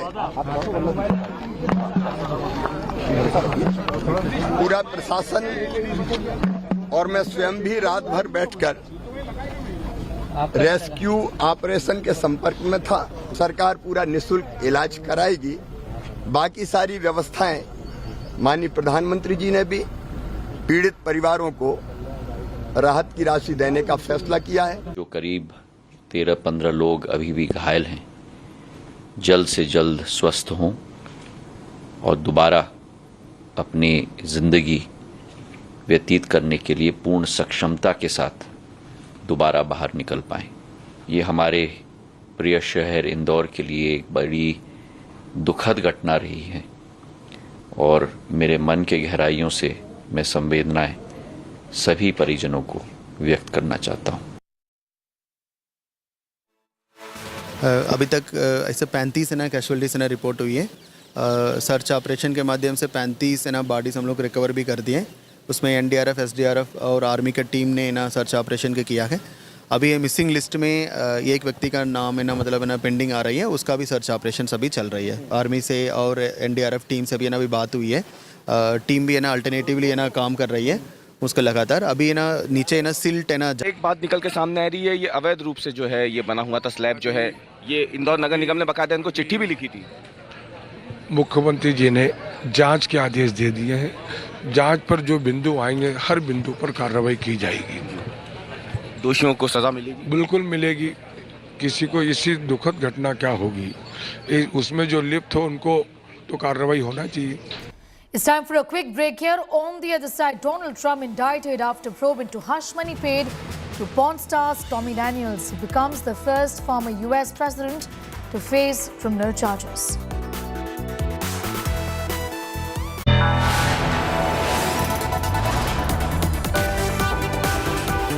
You are watching India Today.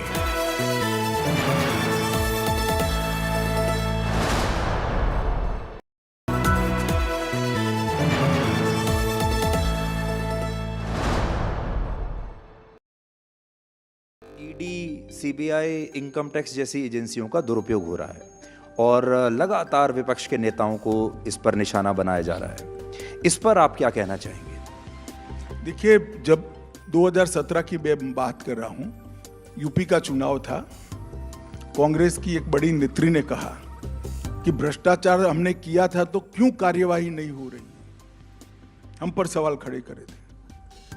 अब हो रही है तो हाय तौबा कर रहे हैं।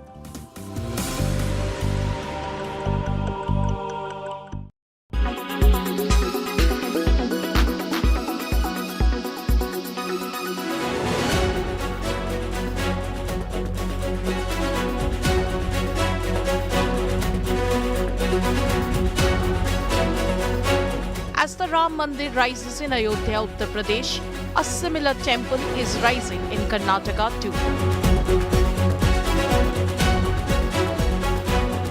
Eyeing the Hindu vote bank, the BJP government is all set to build a temple on the lines of the Ayodhya shrine in Ramanagara.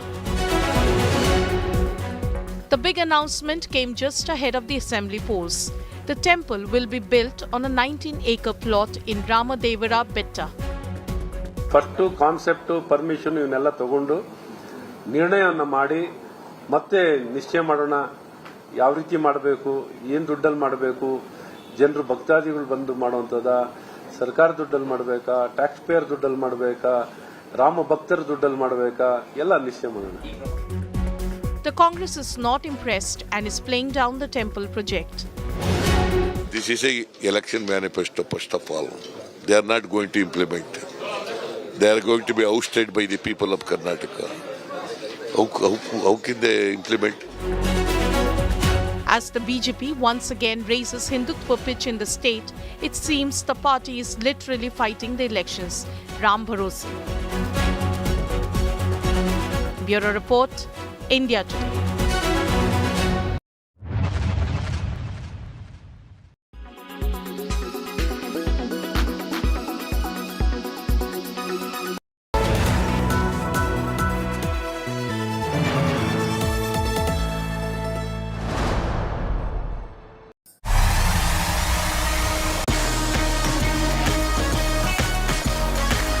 I can never be bored of watching Mahendra Singh Dhoni hit that six. That six, one of the best moments of my life. And oh my God, what scenes there were after that. I remember people saying, Chakte India. I will never forget this night. This is the ultimate moment. This is the ultimate thing. हम आपके आभारी हैं. Celebration! Firecrackers coming out!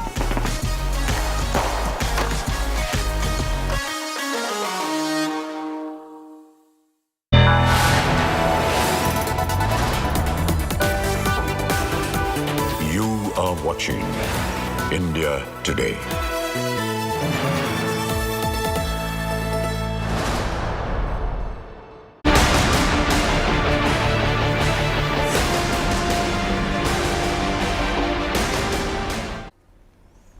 Massive jolt to Trump's bid to retake the White House in 2024. A New York grand jury has indicted former U.S. President Donald Trump over hush money payments made to a porn star, Stormy Daniels, during his 2016 campaign. This makes him the first former U.S. president to face criminal charges, but the charges have not been made public. He was indicted over a payout to Stormy Daniels by his personal lawyer in an attempt to silence her over an alleged affair during his days as a reality TV star.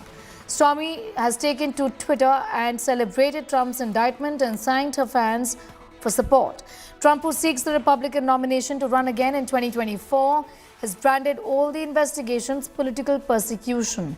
How the indictment will affect Trump's candidature for presidency is yet to be known, and how this will play out for Biden is equally unclear. A New York grand jury indicting Donald Trump over hush money payments made to porn star Stormy Daniels during his 2016 campaign, making him the first former U.S. president to face criminal charges. Here is a detailed report. A grand jury in New York voted to indict former President Donald Trump, two sources said on Thursday, making him the first ex-president to face criminal charges in U.S. history. The indictment, arising from an investigation into hush money paid to porn star Stormy Daniels, could reshape the 2024 presidential race.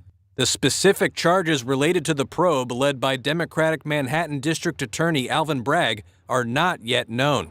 The New York Times reported that the indictment will likely be announced in the coming days. A lawyer representing Trump said she was informed of the indictment, but did not know when he would surrender. Bragg's office did not immediately respond to requests for comment. We're witnessing American history. Never has a former president been indicted or charged with the crime. And that's what we're seeing here. Nima Rahmani is a former federal prosecutor and the president of West Coast Trial Lawyers. Trump will be given the opportunity to appear in court. He's not going to be arrested. Now, he will be booked, which means he'll be fingerprinted. He'll have his mugshot taken. His attorneys, of course, will plead not guilty for him. I don't expect there to be any pre-trial resolution in this case, and we're going to see the most politically charged trial in American history. The grand jury began hearing evidence in January about Trump's role in the hush money payment to Daniels days before the 2016 presidential election that he ended up winning. Daniels, an adult film actress whose real name is Stephanie Clifford, has said she received the money in exchange for keeping silent about a sexual encounter she had with Trump in 2006. The former president's personal lawyer, Michael Cohen, has said Trump directed hush money payments to Daniels. Trump has denied having an affair with her. Federal prosecutors examined the Daniels payoff in 2018, leading to a prison sentence for Cohen, but no charges against Trump. No former sitting U.S. president has ever faced criminal charges. Trump also faces criminal investigations led by a special counsel appointed by the U.S. Attorney General over his handling of classified government documents after leaving office and his efforts to overturn the results of the 2020 election. He also faces an investigation led by a local prosecutor in Georgia into whether he unlawfully tried to overturn his 2020 election defeat in that state. Trump previously said he would continue campaigning for the Republican Party's nomination in the presidential race if he was charged with a crime. Getting you all the details of the hush money scandal. Trump under probe over alleged hush money probe. It began when Trump was in White House. Stormy alleged in an affair with Donald Trump that hush money was paid to the porn star, Stormy Daniels. Stormy Daniels paid to stay silent. Payment done days before the 2016 presidential elections. Money was paid by Trump's lawyer, Michael Cohen. Payment later reimbursed by Trump's organization. The process of hush money is under investigation. Reimbursement was used to cover hush money. We'll continue to get you details of that big story that is developing. For the moment, it's time for a quick break here.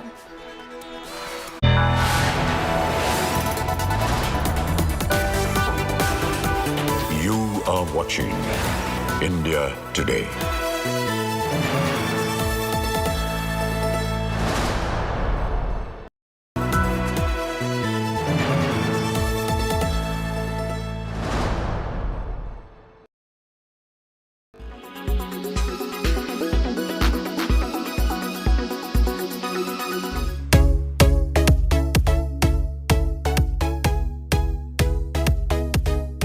Gear up to see Lady Gaga as an actor on screen once again.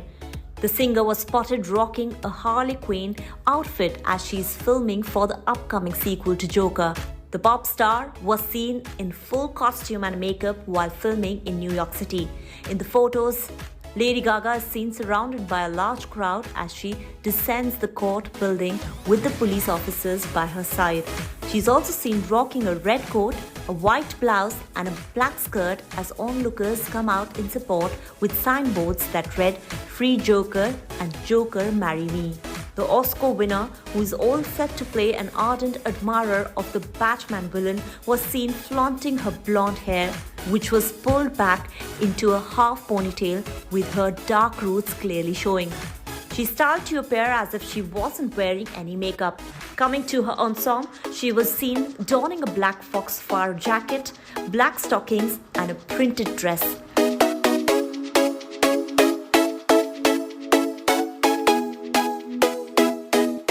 Filmmaker Todd Phillips also shared a picture of Phoenix's Joker coming face to face with Gaga's character.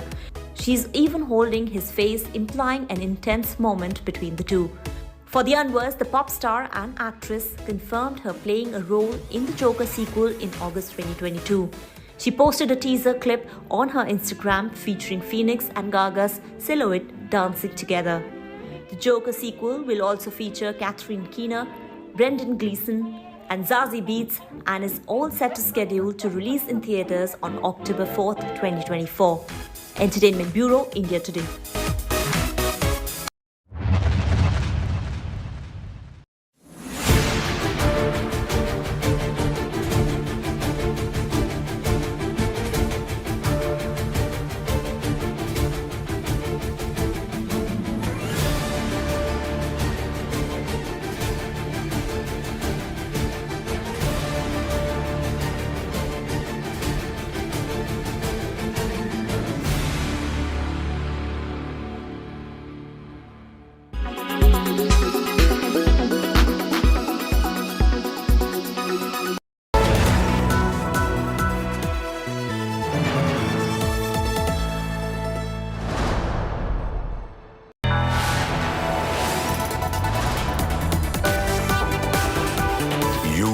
Watching India Today.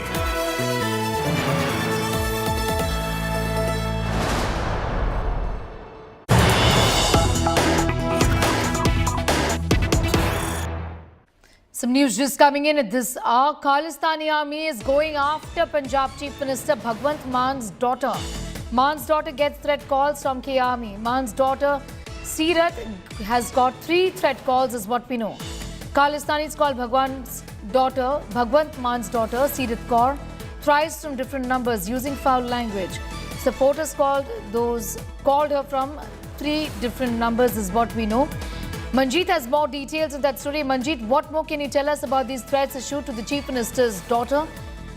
Where is she right now and what is being done about this entire matter?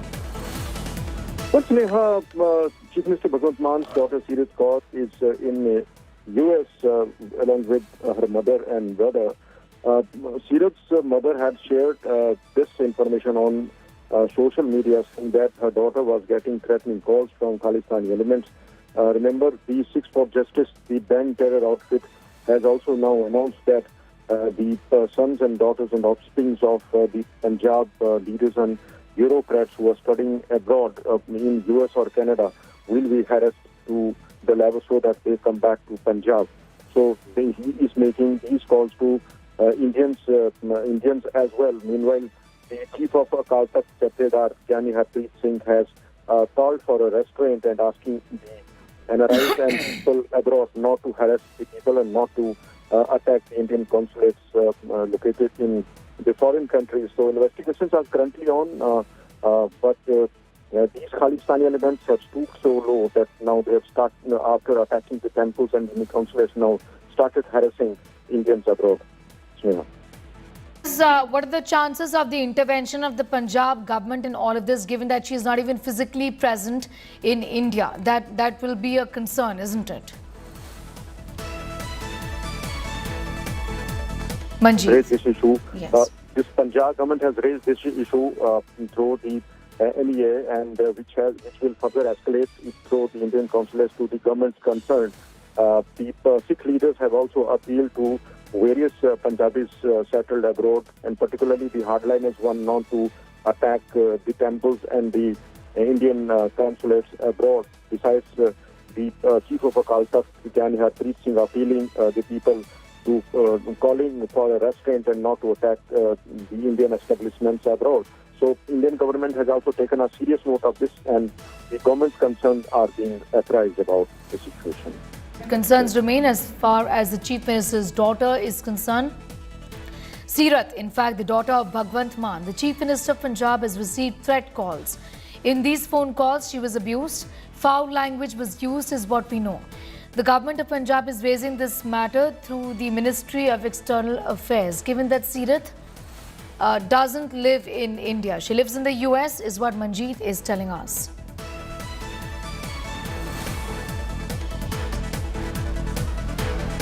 Threat calls from Khalistan army is what we are learning. Khalistanis there continue with their gundagiri, and I have now called the Chief Minister of Punjab's daughter and threatened her.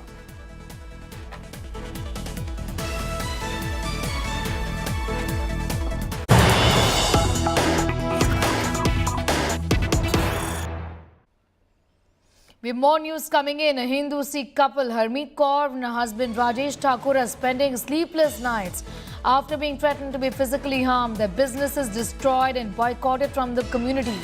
Both have been organising Vaisakhi Mela in South Australia's capital Adelaide for the last several years now under an organisation called Punjabi Aussie Association of South Australia. The Mela draws crowds of thousands of people, not only from the Indian Punjabi backgrounds, but also from South Asian origin and importantly Australians curious and interested in multicultural activities or festivities.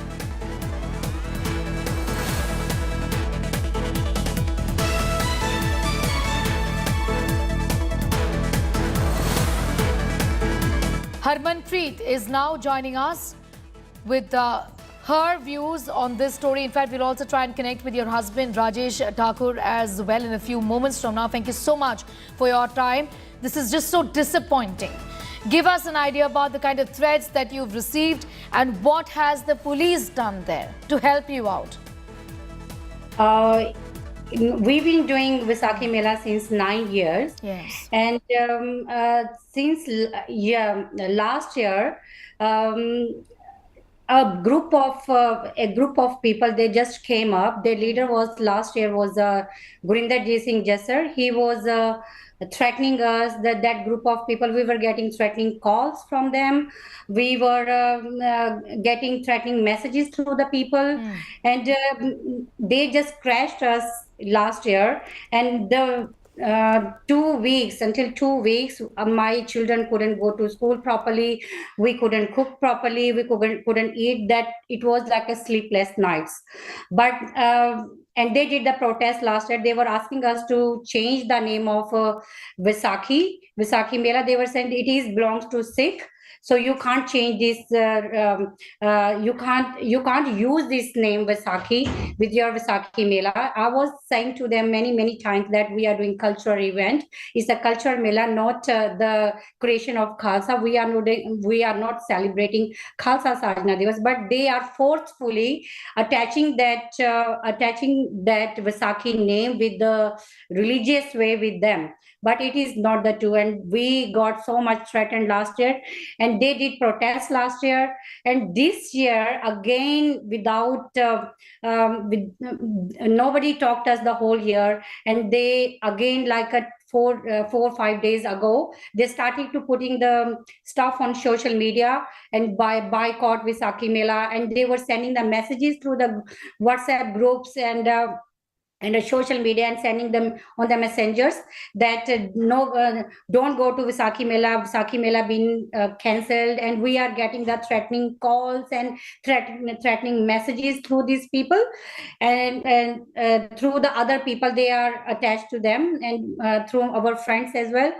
But the thing was actually the people are so much scared of these people, so nobody wants to come forward and to put a complaint. And police, I have contacted the police, and last year there was so much, the police was over there in our Mela, but last year they were saying they will capture the stage, they will be shooting, they will be stabbing over there. The people were so much scared, and our Mela, the whole Mela was crashed because of them. The financial loss was so much, and I had to bear all that financial. The business system got crashed last year. This year they are doing the same thing. I had spoken with the Sarbjit Singh people. Last year it was Gurinderjit Singh Jassar. This year the name of the person is Sarbjit Singh people, who is the representing this group, and he is doing the same thing. You know, Harmanpreet, I'm afraid I'll have to cut you short there. We have to focus quickly on some news that's just coming in, but I'm thanking you for joining us. With what really happened to you and your experience, clearly the police have failed to do their duty, because they said that something happened and then we can take action, or else not. It's a shift focus back.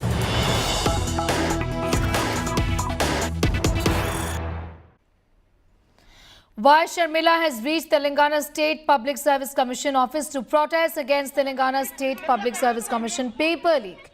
Y. Sharmila has been taken into preventive custody by the police, is what we are learning. These are dramatic visuals, in fact, coming in, where Y. Sharmila has been detained, staging a protest, and now has been detained by the police.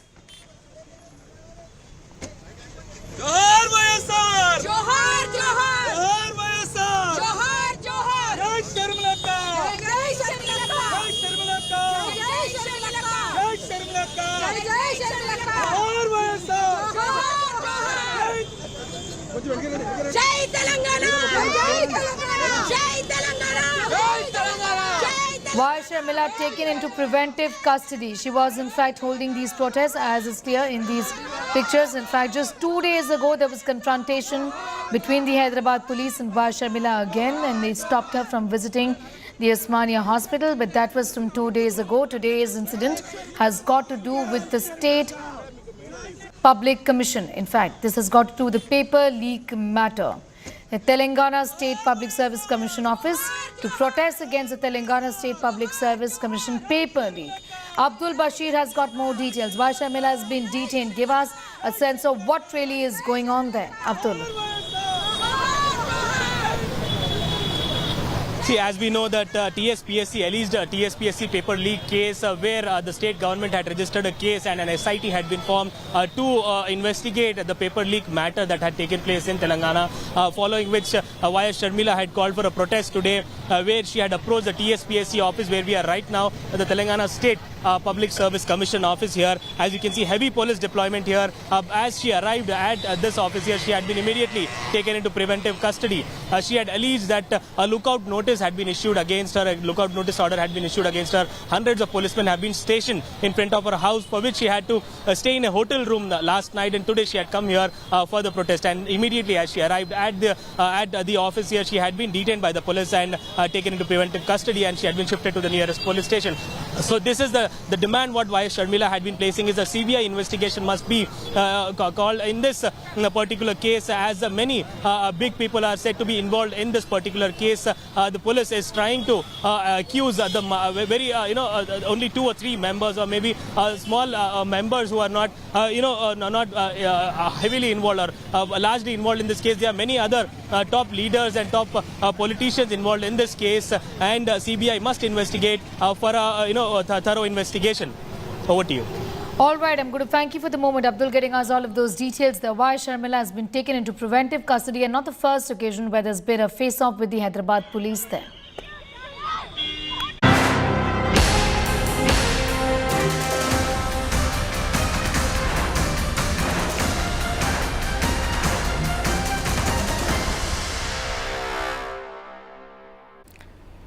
The state of war Karnataka has only intensified, with Congress leader Siddaramaiah repeating his ambition of becoming the Chief Minister.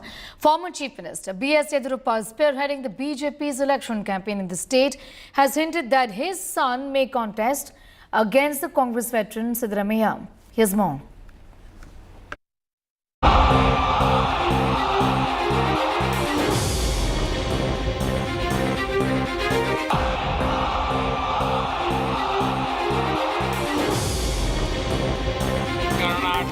के लोगों ने संकल्प ले लिया है, मोदी तेरा कमल खिलेगा।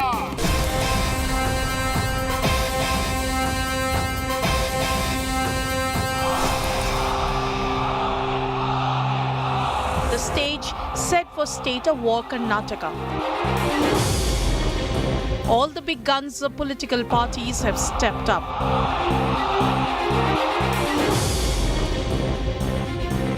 Siddaramaiah, the man leading the Congress campaign, has directly challenged Prime Minister Narendra Modi. Narendra Modi ji comes 100 times. It will not help the BJP because there is a strong anti-incumbency against BJP government. BJP's #1 challenger Siddaramaiah reveals his ambitions. Congress announces Siddaramaiah name as CM candidate. There will be a sweep. You're also an aspirant, right? Yes, 100% I'm an aspirant. Amid speculation over whom the BJP would field against Karnataka Congress strongman Siddaramaiah in Varuna constituency, party stalwart B.S. Yediyurappa drops a big hint. Sir ವರುಣಾದಲ್ಲಿ ಸಿದ್ದರಾಮಯ್ಯ ಅವರು ಸ್ಪರ್ಧೆ ಮಾಡ್ತಿದ್ದಾರೆ. So ಹೀಗಾಗಿ ಅಲ್ಲಿ ಯಾರನ್ನಾದರೂ ಸ್ಪರ್ಧೆ ಪ್ರಬಲ ವಿಜೇಂದ್ರ ಅವ್ರನ್ನ ಹಾಕ್ತೀರಾ ಅಂತ ಸ್ಪರ್ಧೆ ಮಾಡ್ತಾರೆ ಸರ್. ನಿಮ್ಮ ಸಂದೇಶ ಏನು? ಚರ್ಚೆ ನಡೀತಾ ಇದೆ. ಸಿದ್ದರಾಮಯ್ಯವರು ಗೊತ್ತಿದೆ, ಅವರು ನಿಲ್ತಾ ಇರುವಂತ ನೆಲನೇ ಕುಸಿತಾ ಇದೆ ಅಂತ. ಸೊ ಅಷ್ಟು ಅವ್ರ ಗೆಲುವು ಸಹ ಅಷ್ಟು ಸುಲಭ ಇದೆ ಅಂತ ನನಗೇನು ಅನ್ಸೋದಿಲ್ಲ. ಸರಿಯಾದ ಕ್ಯಾಂಡಿಡೇಟ್ ಆಗ್ತೀವಿ, ಟಫ್ ಫೈಟ್ ಕೊಡ್ತೀವಿ, ನೋಡೋಣ ಏನಾಗುತ್ತೆ ಅಂತ. This time the eyes are once again on H.D. Kumaraswamy. In another India Today exclusive, H.D. Kumaraswamy sets off massive speculation claiming both BJP and Congress in race to woo him. Do you have pressure from the centre saying come with us? Have they already spoken to you? Offer is there. You have already offered? Offer is there. Okay. Everybody offering me. Even Congress is offering? Everybody is offering me. They know. Okay. Their strength, what is their strength internally, they know. With 40 days to polling, BJP and Congress draw out battle plan. Bureau Report, India Today. It's time for a break here. On the other side, India's biggest fashion moment. India arrives on world fashion stage. European luxury brand Dior holds a standalone show at Mumbai's Gateway of India.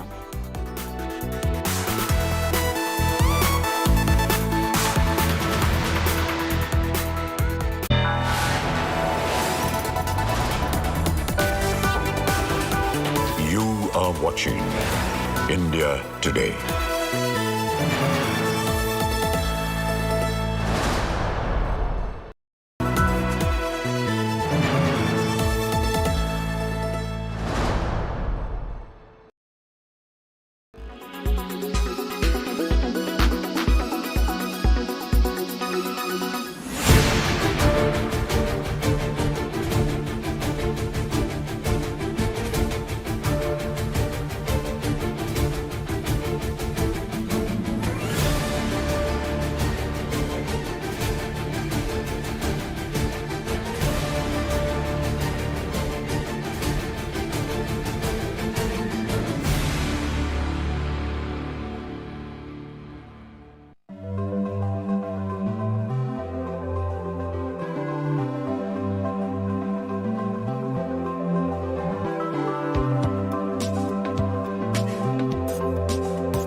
Make your media plan smarter with India Today Live TV on your connected devices. Amplify your brand with 100 million smart internet viewers. To advertise, mail us at sales@aajtak.com.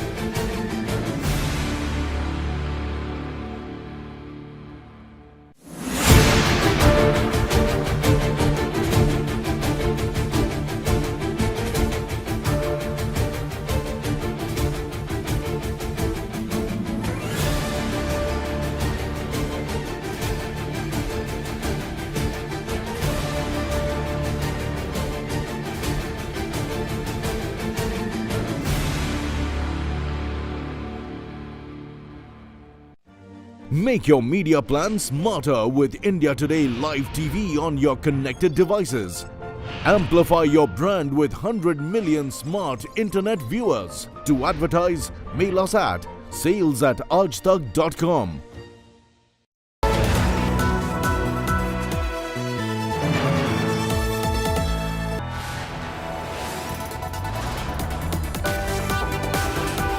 You are watching India Today.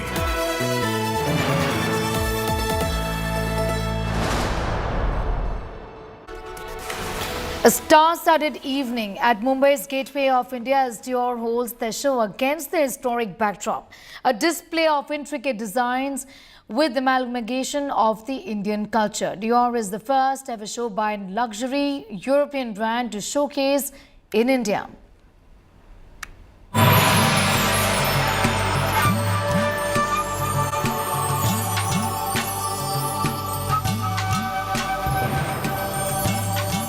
The much-awaited Dior fashion showcase was talk of the town. The Dior Fall 2023 show by Maria Grazia Chiuri took place beneath the iconic Gateway of India in Mumbai. For the first time ever, a European luxury mega brand hosting a standalone showcase in India. This was a collaboration between Maria Grazia, the creative director of Dior, and the Chanakya School of Craft, which is a non-profit organization. Karishma Swali of Chanakya and Maria of Christian Dior have shared a long-standing friendship that confluenced into craftsmanship, passion, art, and the showcase that will forever be etched in history. In fact, the Chanakya Dior retrospective exhibit was one for the history books, with a maze of galleries showcasing craft-embellished designs by Dior, juxtaposed with artifacts from India. The runway saw classic colors and intricate embroidery, with a homage to the Indian silk, silhouettes, prints, and choice of embellishments. It was an appropriate showcase for India that paid a tribute to our heritage. Right from the majestic decor at the backdrop of Gateway of India, to the live classical music, the Indian touch was palpable. Rekha and Sonam Kapoor were spotted together at the showcase. Sonam, who's known to be a style diva, wore a Dior outfit with a crystal-studded mini bag. She paired it with Indian jewellery. Anushka Sharma's mini Lady Dior bag complemented her outfit and she walked in with husband Virat Kohli. Karishma Kapoor went for a band gala dress with a Dior bag. Masaba wore a gajra, giving an Indian twist to her outfit with an uber contemporary silhouette. Lifestyle Bureau, India Today. French luxury fashion house Christian Dior held their first ever fashion show at the heart of Mumbai. Let's take a look at all the highlights of this iconic show. Dior held their pre-fall India-inspired fashion show in Mumbai set against the backdrop of the iconic Gateway of India. From massive floral decorations to a spruce-topped Gateway of India, the fashion show was clearly a tribute to the country. Legendary Bollywood actor Rekha graced the Dior red carpet in her true blue style. A red and gold and silk woven sari is what she wore. The fashion show was brought to a halt until the actor was in attendance.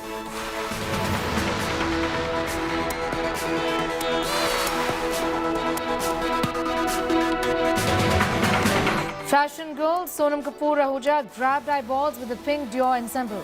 Sonam was seen in an all-pink outfit from the shelves of Dior and accessorized her look with traditional jewelry.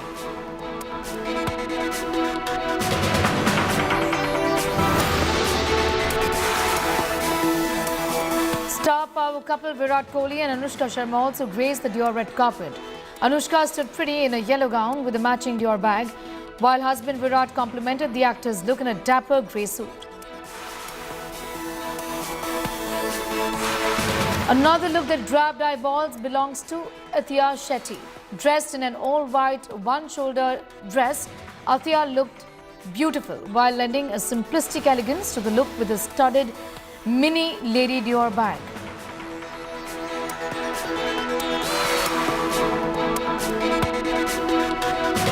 French luxury fashion house Christian Dior held their first ever fashion show in the heart of Mumbai. Let's take a look at all the highlights of this iconic event. Game of Thrones actor Maisie Williams was among one of the biggest international faces at the Dior show. The Hollywood actor donned a bright red twinkle dress and a gold chain Dior bag for the red carpet.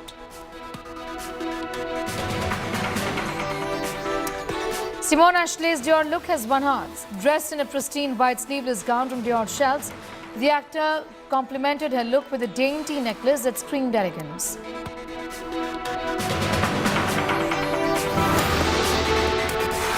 Well, that brings us to the end of this edition. For all news and updates, do log on to our website. That's indiatoday.in. You can also download the India Today app. News continues with me on the other side.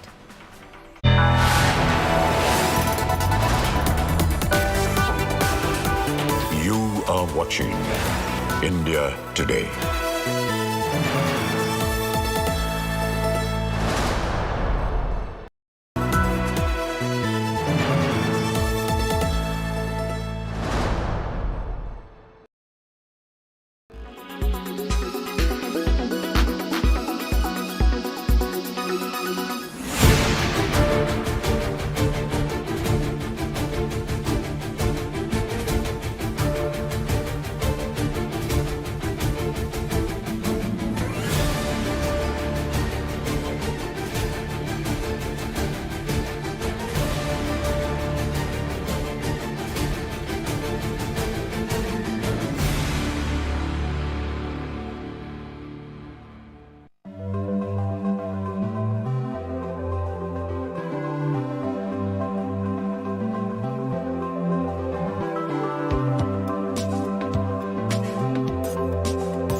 Make your media plan smarter with India Today Live TV on your connected devices.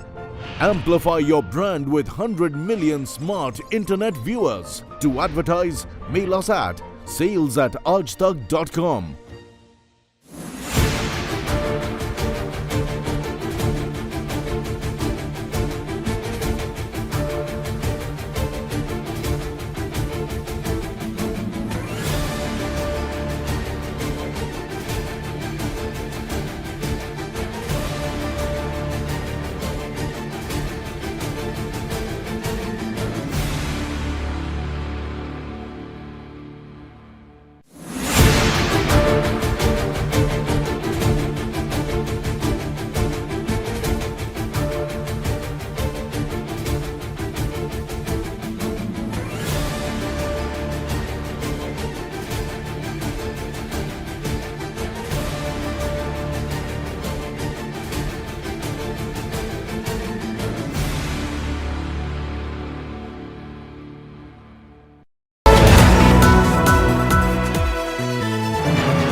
I can never be bored of watching Mahendra Singh Dhoni hit that six. That six, one of the best moments of my life. and oh my God, what scenes there were after that. I remember people saying Chakte India. I will never forget this night. This is the ultimate moment. This is the ultimate thing. हम आपके आभारी हैं. Celebration! Firecrackers coming out!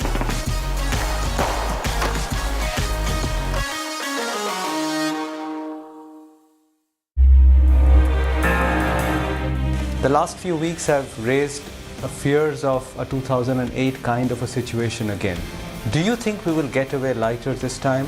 In terms of probabilities, I don't think it's a high probability event, but there's definitely a chance it could happen.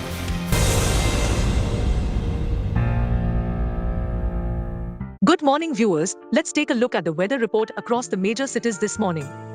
Thiruvananthapuram is at 34 degrees Celsius with an AQI of 44. Mumbai is at 31 degrees Celsius with an AQI of 56. Panji is at 29 degrees Celsius with an AQI of 45. Ahmedabad is at 34 degrees Celsius with an AQI of 105. Bhopal is at 32 degrees Celsius with an AQI of 115. Jaipur is at 28 degrees Celsius with an AQI of 116. Delhi is at 25 degrees Celsius with an AQI of 117.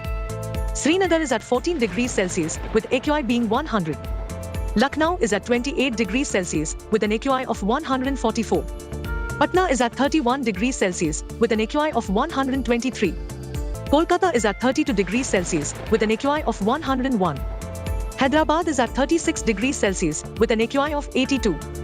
Bangalore is at 33 degrees Celsius with an AQI of 73. Chennai is at 33 degrees Celsius with an AQI of 30. This is all we have for you in this segment. Keep watching India Today for all the weather updates with me AI Sana all through the day.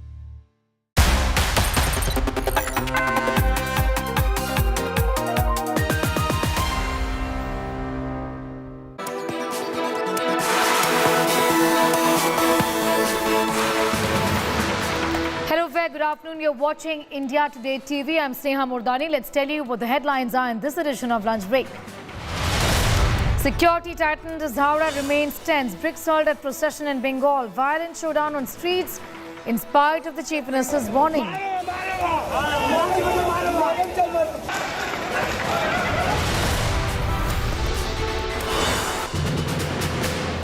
Death toll in tragic temple roof collapse in Indore crosses 35. Rescue operations are underway.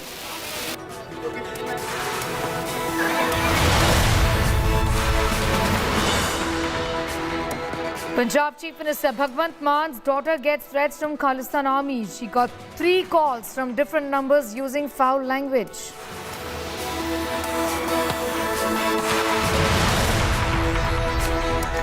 Donald Trump indicted after probe into hush money paid to porn star Stormy Daniels becomes the first former US president to face criminal charges.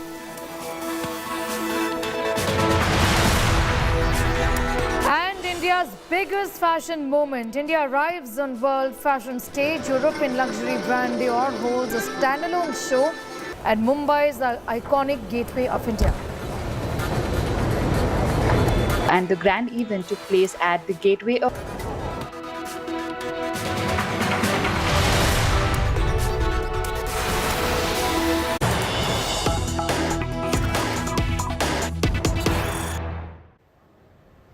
Some news just coming in. Raja Singh asked person to stop Ram Navami Shobha Yatra near the Sidyambar Bazaar Mosque and made provocative speech against other communities. This is a video that is now surfaced. You can see him asking for the chariot person to stop near the mosque and makes provocative speeches. This is a suspended MLA caught on camera, instigating the crowds there. Neta from Telangana provokes the crowd, rakes up building of Ram Mandirs across India right outside the mosque.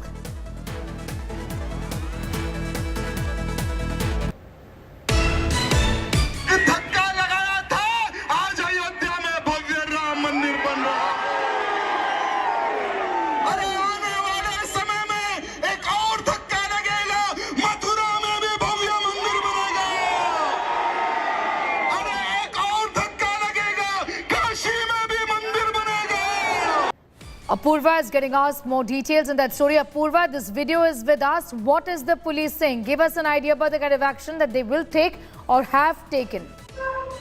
Well, Sneha, what we do know is yesterday was being Ram Navami. There was a Shobha Yatra that was held here in Hyderabad, and we do know that Raja Singh was organizing the Shobha Yatra there. In that speech that you can see, the video that is going viral right now, we are seeing where Raja Singh is seen asking for the chariot man to stop right by the mosque there, the Sidambar Bazaar mosque.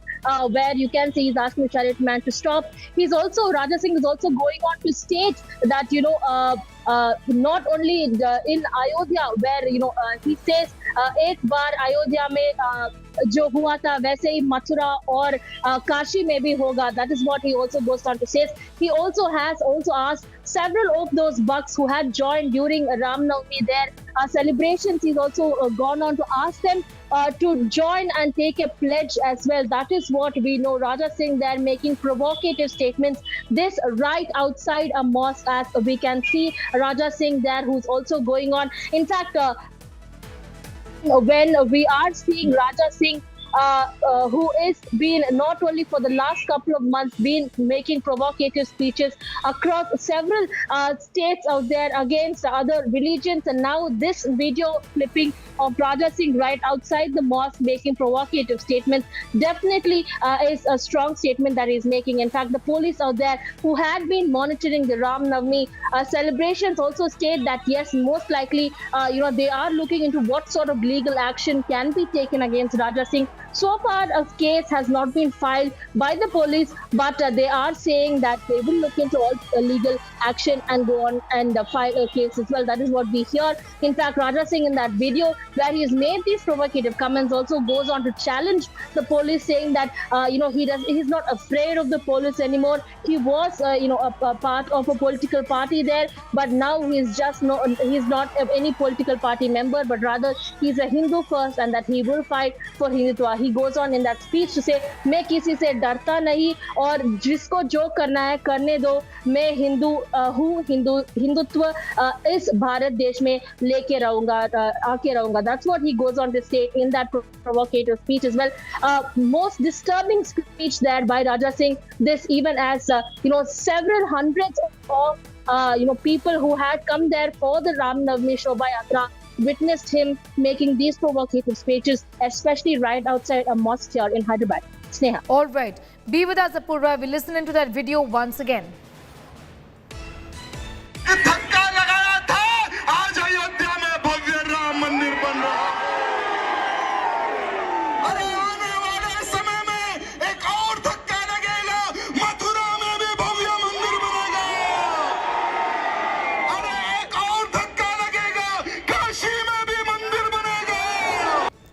What is the BJP leadership going to do about this entire matter, Apurva? Well, we are yet unsure about what the BJP is doing, because remember, Raja Singh has already been suspended from the BJP after similar kind of provocative comments had been made by him just last year. In fact, after these provocative comments that he had made last year, the BJP had not only suspended him, but he had also been put into the jail, the police having taken action. PD Act was slapped against Raja Singh, and he had gone into jail for almost over 70 days. In fact, in this speech there that he said yesterday, he also goes on to state that yes, PD Act was slapped against me, but मैं किसी से डरता नहीं हूँ, जिसको जो act slap करना है करने दो, मैं हिंदुत्व को he goes on to say that I will promote Hindutva, and very strongly there these comments that are coming in from Raja Singh. BJP there on other side being a mute spectator, this who was once one of their key leaders here in Telangana and in Hyderabad to make the face of BJP here in Hyderabad. Siliguri Raja Singh, as he has been called by several people there. He was one of the faces of BJP's Telangana here, and now the BJP there already having suspended him, not taking any action. Not taking action, but these provocative statements continue. We get to hear from what sort of action is being taken against this man who was in fact caught on cameras making these rather provocative statements.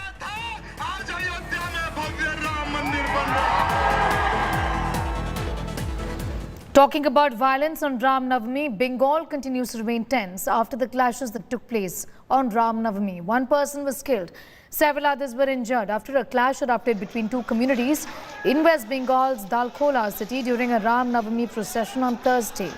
The police somehow controlled the situation. However, one person died and several people, including 5 to 6 policemen, were injured. In Howrah, which also reported violence that remains tense now.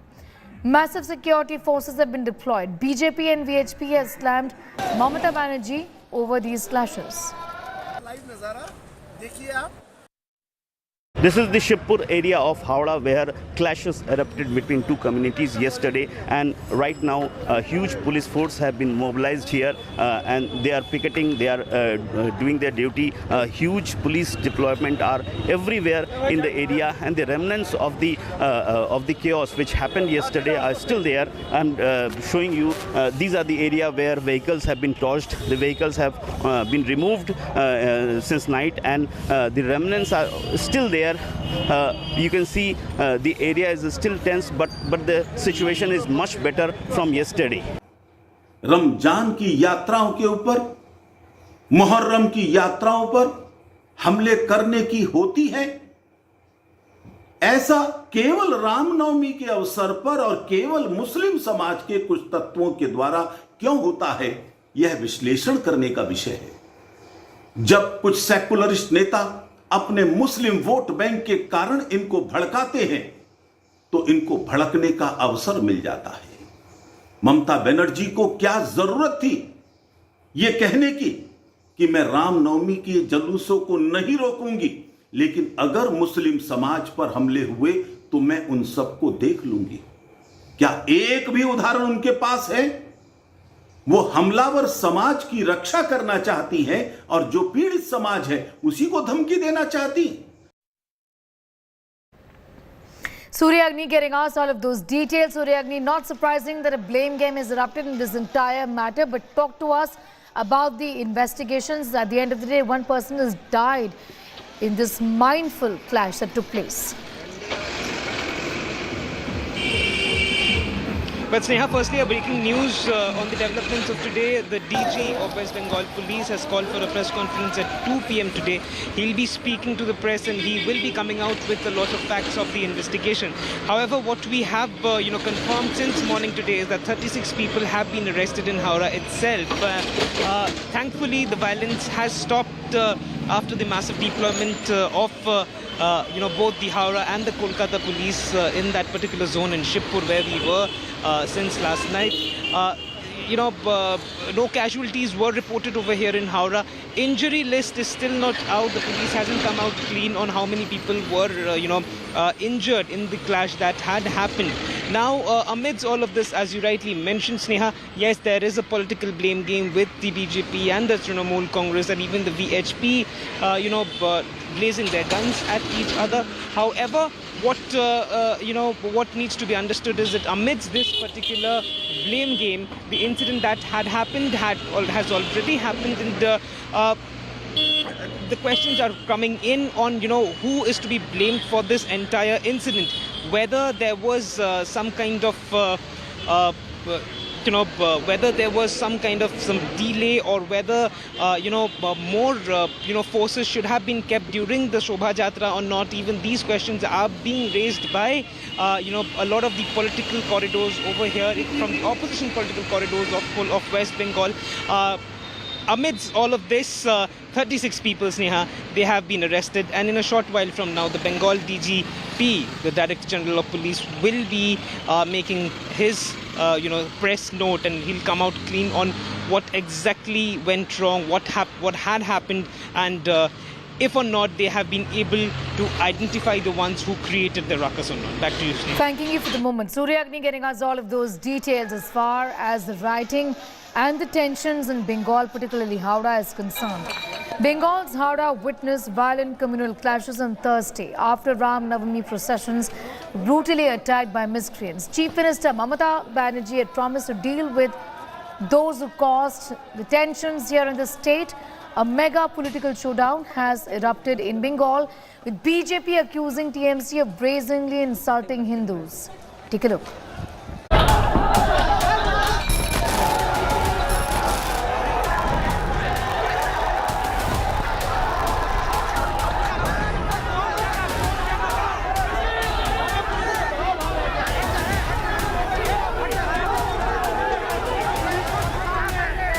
stones pelted. Vehicles vandalized and set on fire. Heavy security deployed. This is how Ram Navami celebrations ended in Bengal. On Thursday, Howrah witnessed violent communal clashes after the processions taken out by Hindu groups were allegedly attacked. Miscreants hurled bricks and stones as the procession passed through a Muslim area. The Hindu groups claimed that their peaceful rallies were attacked despite prior information given to the administration.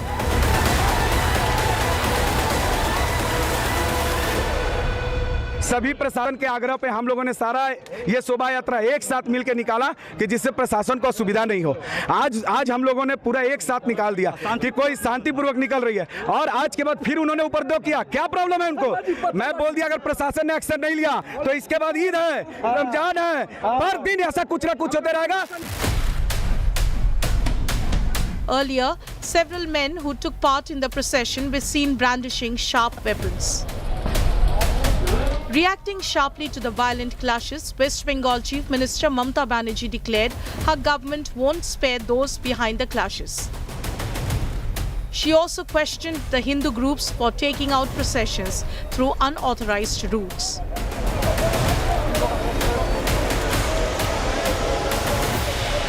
What audacity they have got! Reply তোমায় দেব, befitting reply. তোমার যে root ছিল সেই root তুমি change করলে কেন? তুমি unauthorised রুটে গেছো ইচ্ছা করে একটা কমিউনিটিকে ধাক্কা দেওয়ার জন্য এবং হামলা করার জন্য। Accusing the Mamta government of brazenly insulting Hindus, the BJP called the clashes a total administrative failure. BJP also wrote to Bengal's Chief Secretary seeking his intervention. ये ममता बनर्जी के जो पॉलिटिक्स है ये डिवाइसिव पॉलिटिक्स है। भारतीय जनता पार्टी का politics decisive politics है। उसका ये सोच और उसका पॉलिटिक्स का करने का उसका जो तरीका है उसी का कारण आज का ये नतीजा है। Even as the security forces brought violence under control, the political showdown is all set to escalate. Bureau Report, India Today.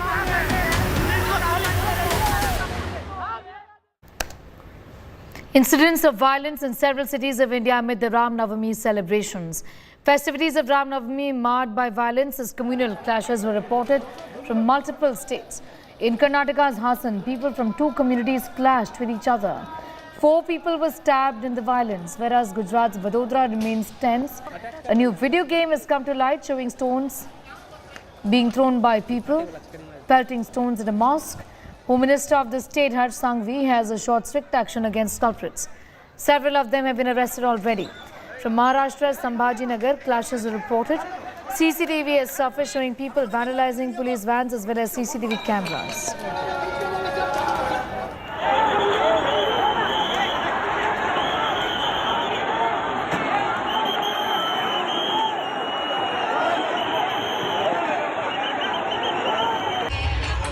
Extra forces Baroda ખાતે મોકલી લેવામાં આવી છે।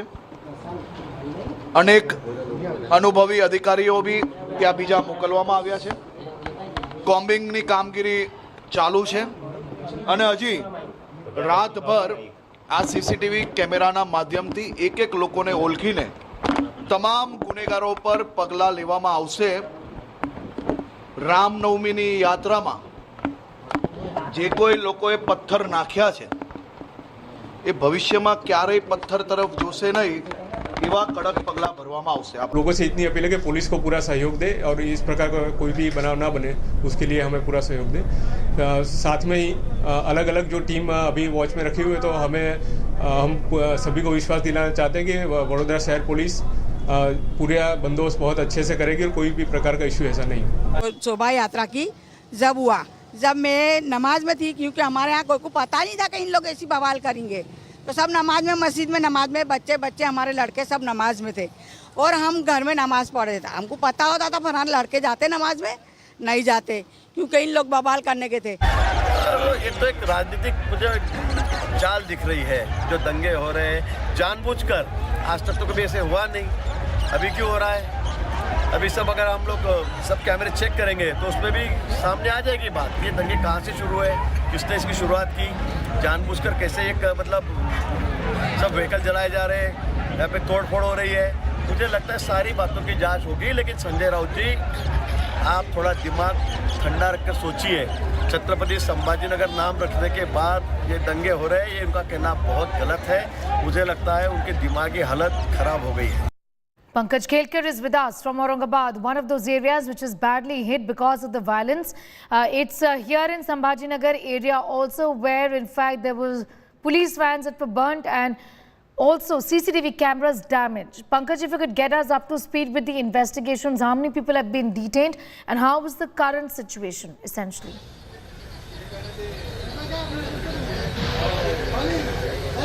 Sneha, as of now 7 people have been detained. Okay. 400 to 500 unknown person, they have been charged for this rioting act. And now the latest CCTV footage that India Today has procured is from this very particular place, which is just opposite the Ram temple. Now this is the building Fias complex on Sidco Road, and here you can see some of the remains of the wires that were broken. Now in this CCTV footage, that what we can see, that youths were over here and they come over here, they stand here, then they between themselves they discuss something that they need to break something, and they also are having a stick in their hand. So this camera was the latest one that was broken. There is yet another connection over here, CCTV camera connection, that was also broken, and one CCTV camera is still hanging over here, which was also broken by the miscreants who were there that night, pelting stone and burning the police vehicles. Surprisingly, you can also see in the CCTV footage that there are some Tempos pickup vans that are stationed over here, and there are goods loaded on that vehicles, but nothing happened to them. So the annoyance, the anger of the youths who were here, most of them were around the age what we cannot make out, but as per their physics we can say that they were around 20 to 25 of age group. Some of them were of tender age. Those who came over here, stood over here, some of the scarf that they were tying on their faces, that slipped, and that could have helped the police to identify them. Now police are also assured that they have formed 10 teams, 100 officials have been deployed to screen all of the CCTV footage of this area. But this particular CCTV is that evidence that can help the investigation team to nab those miscreants who were there on the roads, setting the police vans on fire, pelting stones and creating such hulla gulla in this place that has just rocked this Sambhaji Nagar. Sneha. All right, I'm going to thank you for the moment, Pankaj Kelkar, getting us all of those details. We're shifting focus now. This has got to do with the death toll mounting to 35 in the well roof collapse incident at Indore. This at a temple. Madhya Pradesh Chief Minister Shivraj Singh Chauhan visited the temple premises and took stock of the situation. He met injured people admitted in the hospital. Around 17 people have already been rescued, out of which 15 are undergoing treatment. While 2 people are missing, many are feared to be under debris, and search operation is underway. Visuals show devotees being brought out using ropes and ladders. A team of 140 people, including 15 NDRF, 50 SDRF and 75 army personnel, have been involved in the rescue work. Meanwhile, Prime Minister Narendra Modi also took stock of the situation and expressed his condolences. He assured relief for the victims and the families as well.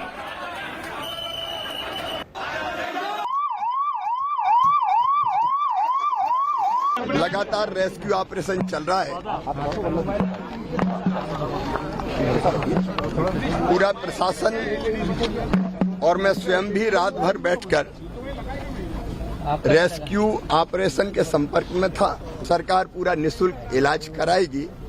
बाकी सारी व्यवस्थाएं माननीय प्रधानमंत्री जी ने भी पीड़ित परिवारों को राहत की राशि देने का फैसला किया है। जो करीब 13-15 लोग अभी भी घायल हैं, जल्द से जल्द स्वस्थ हों और दोबारा अपनी ज़िंदगी व्यतीत करने के लिए पूर्ण सक्षमता के साथ दोबारा बाहर निकल पाएं। ये हमारे प्रिय शहर इंदौर के लिए एक बड़ी दुखद घटना रही है और मेरे मन के गहराइयों से मैं संवेदनाएं सभी परिजनों को व्यक्त करना चाहता हूँ। एक बात निकल के सामने आ रही है, ये अवैध रूप से जो है ये बना हुआ था स्लैब जो है, ये इंदौर नगर निगम ने बकायदा इनको चिट्ठी भी लिखी थी। मुख्यमंत्री जी ने जांच के आदेश दे दिए हैं। जांच पर जो बिंदु आएंगे हर बिंदु पर कार्रवाई की जाएगी। दोषियों को सजा मिलेगी? बिल्कुल मिलेगी। किसी को इसी दुखद घटना क्या होगी, उसमें जो लिप्त हो उनको तो कार्रवाई होना चाहिए। अभी तक ऐसे 35 है ना कैजुअलिटीज है रिपोर्ट हुई है। सर्च ऑपरेशन के माध्यम से 35 है ना बॉडीज हम लोग रिकवर भी कर दिए हैं। उसमें एनडीआरएफ, एसडीआरएफ और आर्मी का टीम ने ना सर्च ऑपरेशन के किया है। अभी ये मिसिंग लिस्ट में एक व्यक्ति का नाम है ना मतलब है ना पेंडिंग आ रही है, उसका भी सर्च ऑपरेशन अभी चल रही है। आर्मी से और एनडीआरएफ टीम से भी है ना अभी बात हुई है। टीम भी है ना अल्टरनेटिवली है ना काम कर रही है उसका लगातार। अभी है ना नीचे है ना सिल्ट है ना ज़्यादा है, सो उसका पूरा एक बार है ना डीसिल्टिंग करने के बाद फिर से एक बार है ना प्रॉपरली है ना एक सर्च ऑपरेशन किया जाएगा। अभी तक का जो सर्च एंड रेस्क्यू ऑपरेशन चल रहा था उसमें 35 शव अभी तक बरामद किए जा चुके हैं। एक व्यक्ति की अभी और तलाश की जा रही है। आर्मी और एनडीआरएफ और एसडीआरएफ की टीमें लगातार काम कर रही हैं। रामनवमी पे इंदौर में हुए हादसे में मृतकों की संख्या बढ़कर अब 35 तक पहुंच गई है। देर रात तक ये रेस्क्यू ऑपरेशन चलता रहा, सुबह हो गई है, रेस्क्यू ऑपरेशन अभी भी जारी है। कुएं में अभी और कितने लोग मौजूद हो सकते हैं, कितने शव हो सकते हैं, इसका तो अभी फिलहाल कोई अंदाज़ा नहीं है। लेकिन आपको बता दें कि रामनवमी के दिन सुबह 11 बजे ये हादसा हुआ। उसके बाद से जो रेस्क्यू ऑपरेशन चल रहा था वो अभी भी जारी है। 35 लोगों की अब तक इसमें मौत हो चुकी है। आप देखिए कि पूरी तरीके से सेना ने जो है यहाँ पे कल रात को आकर के मोर्चा संभाला और फिर उसके बाद तेजी से शवों को निकालने का काम फिर शुरू किया था। शुरुआत में ज़रूर कुछ दिक्कतें आ रही थी, लेकिन जब सेना यहाँ पहुँची तो उसने जो टेक्निक उनके पास थी उसके ज़रिए सबसे पहले उन सरियों को काटा गया, जिसकी वजह से जो रेस्क्यू ऑपरेशन है उसमें काफ़ी ज़्यादा देरी हो रही थी। ये कुआं रात भर इसी तरीके से लाशें उगलता रहा और उसके बाद अब संख्या जो है बढ़कर 35 तक पहुंच गई है। बहुत जल्द सेना का ऐसा मानना है कि रेस्क्यू ऑपरेशन पूरा हो जाएगा, क्योंकि अंदर और बहुत ज़्यादा शवों के होने की आशंका ना के बराबर है। The top stories that we have been tracking this hour. Let's take a look. Massive political war has erupted over Sambhaji Nagar violence. Maharashtra Minister Girish Mahajan, I beg your pardon, is suspected that the Shiv Sena Uddhav Thackeray faction MP Sanjay Raut's role in the violent clashes. Remember, many were injured. One person died in these clashes. Tension simmering in Bengaluru after a group of students tried to enter the Presidency University with a tilak on their foreheads and saffron shawls. Ram Navami. However, they were not allowed to enter the college wearing saffron shawls. Suspended BJP MLA Raja Singh has again demanded to change the name of Hyderabad to Bhagyanagar on the lines of other cities when they have been renamed in UP and Maharashtra. Situation in Jharkhand's Dhanbad got tense after locals claimed that beef was found at a man's house. 6 people, including 3 police personnel, were injured in these clashes. The accused were rescued by the cops. Surge in COVID cases in India once again. The country has reported over 3,000 fresh cases in last 24 hours, the second day in a row. This is the highest in 6 months. The daily positivity rate is also touching 3% almost.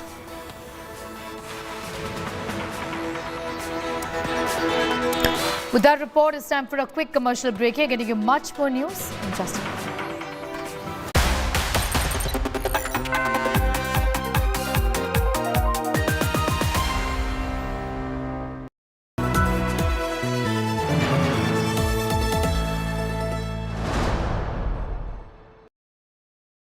ED, CBI, income tax जैसी एजेंसियों का दुरुपयोग हो रहा है और लगातार विपक्ष के नेताओं को इस पर निशाना बनाया जा रहा है। इस पर आप क्या कहना चाहेंगे? ये सारी एजेंसियां, कोई एजेंसी कोर्ट के ऊपर नहीं है। किसी भी नोटिस को भी आप कोर्ट में चैलेंज कर सकते हैं, एक, किसी भी एफआईआर को कोर्ट में चैलेंज कर सकते हैं, दो, और किसी भी चार्जशीट को भी कोर्ट में चैलेंज कर रहे हैं, तीन। भाई कोर्ट में जाने की जगह यहाँ पर हो हल्ला कर कर क्या होगा। और बहुत हमारी पार्टी में तो कम है, उनकी पार्टी में ढेर सारे अच्छे वकील हैं।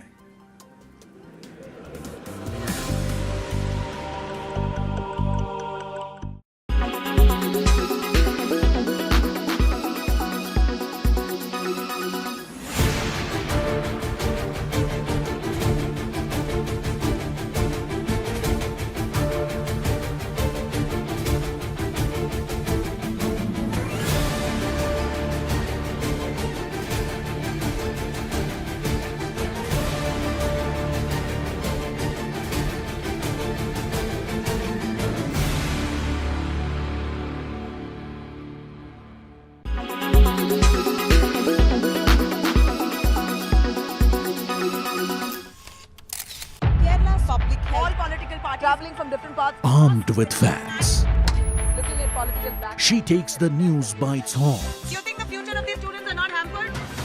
Fierce, bold, and direct, setting the tone for the biggest stories from every corner and every angle. Expect nothing but the unfiltered truth. News first, niceties later. Watch me, Nabila Jamal, on India Today. Make your media plan smarter with India Today Live TV on your connected devices. Amplify your brand with 100 million smart internet viewers. To advertise, mail us at sales@aajtak.com. Make your media plan smarter with India Today Live TV on your connected devices. Amplify your brand with 100 million smart internet viewers. To advertise, mail us at sales@aajtak.com.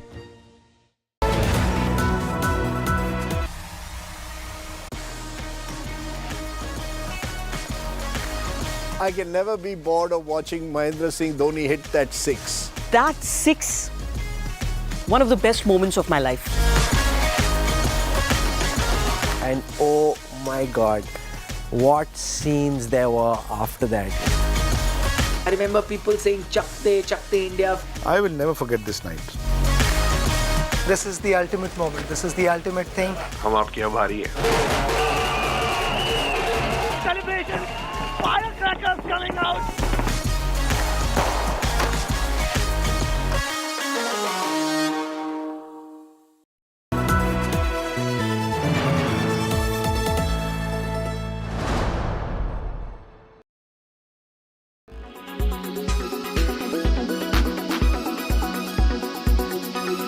Most important would be to go and consult a dermatologist because this is not something you can treat on your own. However, what is the basic step and why does it happen? So heat rash happens because of the trapping of the sweat gland or sweat duct, and there is sweat under the skin. So you see it can be of varied types, it can be red color or it can be crystal-like or it can be pustular. So these are the various types of heat rash which can be seen depending upon the level of the sweat duct which is involved. So most important steps which we can do during summers is to wear loose clothing. Don't wear very tight clothing because that can cause friction as well as it can lead to mechanical damage because of rubbing, and so the skin barrier could be disrupted. So make sure that your barrier is intact, and you can use moisturizer which will act like a lubricating agent, so it will protect your skin. Tell us about heat burns and how to avoid them. You have to use something to negate the effects of your direct exposure to sun, like hat you can use goggles so that eye irritation will not happen. You can cover your arms and your body parts with a soft cotton clothes so that you will not get sunburns.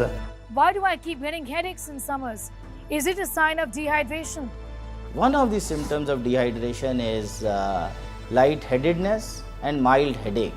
Of course, be very clear in your head that this is not the basic sign of dehydration. So there are a lot of headaches which happen in summers, especially those who are prone to migraine.